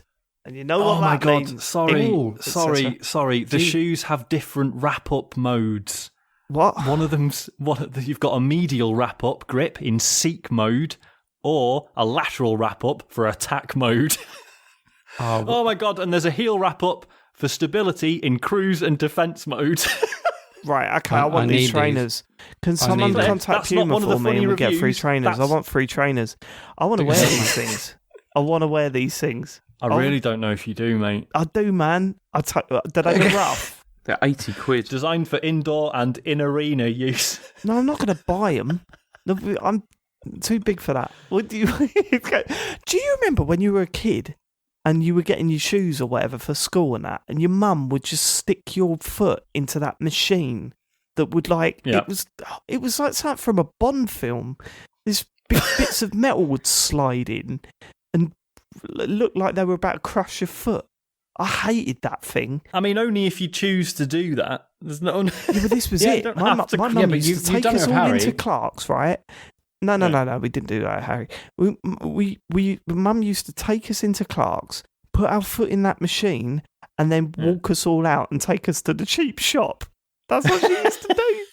She used to get her foot measured in Clark's and then look at the prices and go, fuck that. Nah. Take us to a cheap shoe shop. Oh, say that after 3 beers. No. Why have you had 3 beers? I don't know. I have 3 left over from the weekend, so I thought I'd do them. Couldn't just spread them out through the week. No, it's impossible. Sean, with beer. It is pretty impossible. You were talking about a strategy game for God knows how long. I'd done 2 of them in that period. That's true. And the shot. I agree with James. Right, are we done? We're done. Thank God for that, Matt. Right, socials, right. It's a big week this week. I mean, it's been a big week for a long time, but many weeks, but this week as well. You'll listen to this on Wednesday, hopefully. Pod's out today because you'll listen to it on Thursday. Second Tell Me Why Spoilercast is out. That'll be out in the morning before new chapter comes out later that day. And on Thursday evening, so same day, we're doing our TCGS Talks Over for $10 plus VAT and above patrons. So if you're $10 and above plus VAT Patreon supporter, there will be like a message on Patreon for you to read to find out how to watch us do this Talks Over live. And I think we mentioned it in the beginning, didn't we? But do you want to clarify again what we're talking over, James? No. I love James. He's the best. He's the best one now. You Patreon money for James. Double Patreon money. Again? Sorry, I wasn't listening. What was it you want me to talk about? For fuck's James, sake. can I see your office just for a moment? Take a seat. I just want to say to you, please keep up the good work. You may leave. Thanks. Cheers. Shut the door behind you because metaphorical. All right, go on. He's unorthodox, but he gets results. James, what are we talking over on Thursday? Some old video game things. No, the videos that are training videos for like video game shops and stuff. Stick that on the amazing. box. That is Thursday at 9. Go on Patreon if you want to watch that live. On Friday, James, Nomad Soul, I presume, is over. Is that correct? Probably. Yeah. So no stream on Friday? No, there will be. I'll just think of something else. I'll play something different. There will definitely be a stream on Friday. Yeah, there'll definitely be a stream. Yeah. 100%. Yeah. Brilliant. That's it. That's nailed in. Friday night at 9, James is streaming something. I'm back for Splunky Sunday night at 8 o'clock. And then Tuesday after that, it's Sean with Play by the Bell. They're all on twitch.tv/TCGS. I know what I'm going to stream. Oh, no. Oh, what? Oh, Christ, go on. How about if I did boxing? What do you think? What, real? Like in real VR? Boxing? Like, because I've got that Rocky game in VR. I could do boxing. Yeah, I'll watch that. So everyone look forward to a 5-minute stream on Friday night. Yeah, I might try that. Anyway, they're all on twitch.tv/TCGS. If you miss them live, you can watch them on YouTube. Just search for TCGS on YouTube. If you've got Amazon Prime, you've got Twitch Prime Gaming. Yeah, it's your free monthly sub. Please give it to us. We massively appreciate it. If you do it when we stream, you get a cheeky little shout out.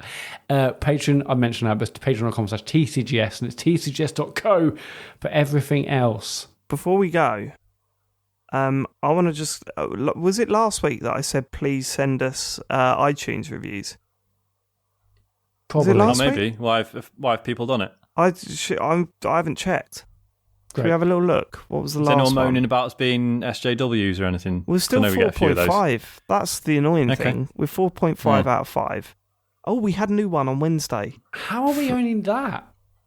Sorry? That's a piss taking it. How are we? Shouldn't we be? We should be 5 out of 5, shouldn't we? No, there was that guy that accused us of being Because communist. there'll be people... Yeah, there's one that gave us a 1 star and said a bunch of communists or something. There we go, yeah. We've had a couple of 4 stars. There'll be negative ones whenever the lineup changes a bit, right? Yeah. Yes. Here we go. So this one was from Wednesday. Alex Broadhurst put, great news courtesy of Dr. Farley, as well as 4 guys' opinions on the latest, greatest games they've played that week. Continues to be great, especially when Adam Capone graces us with an edit. That's a lovely review, isn't it? The one before that was 19th of August. It says, great podcast that's laid back and covers... Laid back? Okay. So and covers chilled. all the latest news. Don't agree with their Halo opinions, though. Halo 2's story being bad and Halo 4's multiplayer being, quote, excellent are just some of the disgusting views you'll be subjected to. Other than that, though, it's pretty good. 5 stars. I'll take that. Thank you for those reviews. Get on that Apple thing. All right. We'll catch you next week. Thank you so much for living it. Sorry, Is Sean. anyone else really fucked? Is anyone else really fucked? Yeah, it's been a long one. I feel awful. Again. It hasn't been a lot. It's only been 2.5 hours. This is short. Yeah, but for us, plus the 20 Plus minutes. the 20 minutes before we had to start. We're at 3 hours. Oh yeah, Nearly. 3 hours. We're in it well, 3 when you put it like that, when you view it like that, by considering all the facts. Can we stop now, please? 3 hours. I told you we shouldn't have read that question out. 3 hours. James has died now, James has And died. and the blood is on Dave's hands. So many Right, episodes. I was yours. merely the instrument of his. Stand your ground, Sean. You've learnt a lesson. See you next week. What Goodbye. lesson have I learned? Goodbye. I haven't learned anything tonight. We're still going. Should we still go? Come on. Yeah. Anyone got any good stories? Oh, for fuck! Can we just can we just put a fork in this now? 'Cause this James, have you got a lovely story? Yeah, one where I go to bed now. Have you got a massive revelation just to drop at the end? Yeah. It's 12 nearly. It's ridiculous. I mean, I shouldn't be laughing. I'm on my own with Isaac for a few days. Noo's buggered off on holiday. On holiday? Where's she gone? Jesus. Only to York. She's supposed to be going to Prague, but obviously that's essential travel only. Yeah, don't now. do that. So she's gone to York for a couple of nights with a mate. Matt, can you do the socials again? Yeah, so on Goodbye, everyone. Thanks for living it. Goodbye. Good night. Good night. Go to bed now. Bye. Bye. Goodbye. Has anyone played any good games?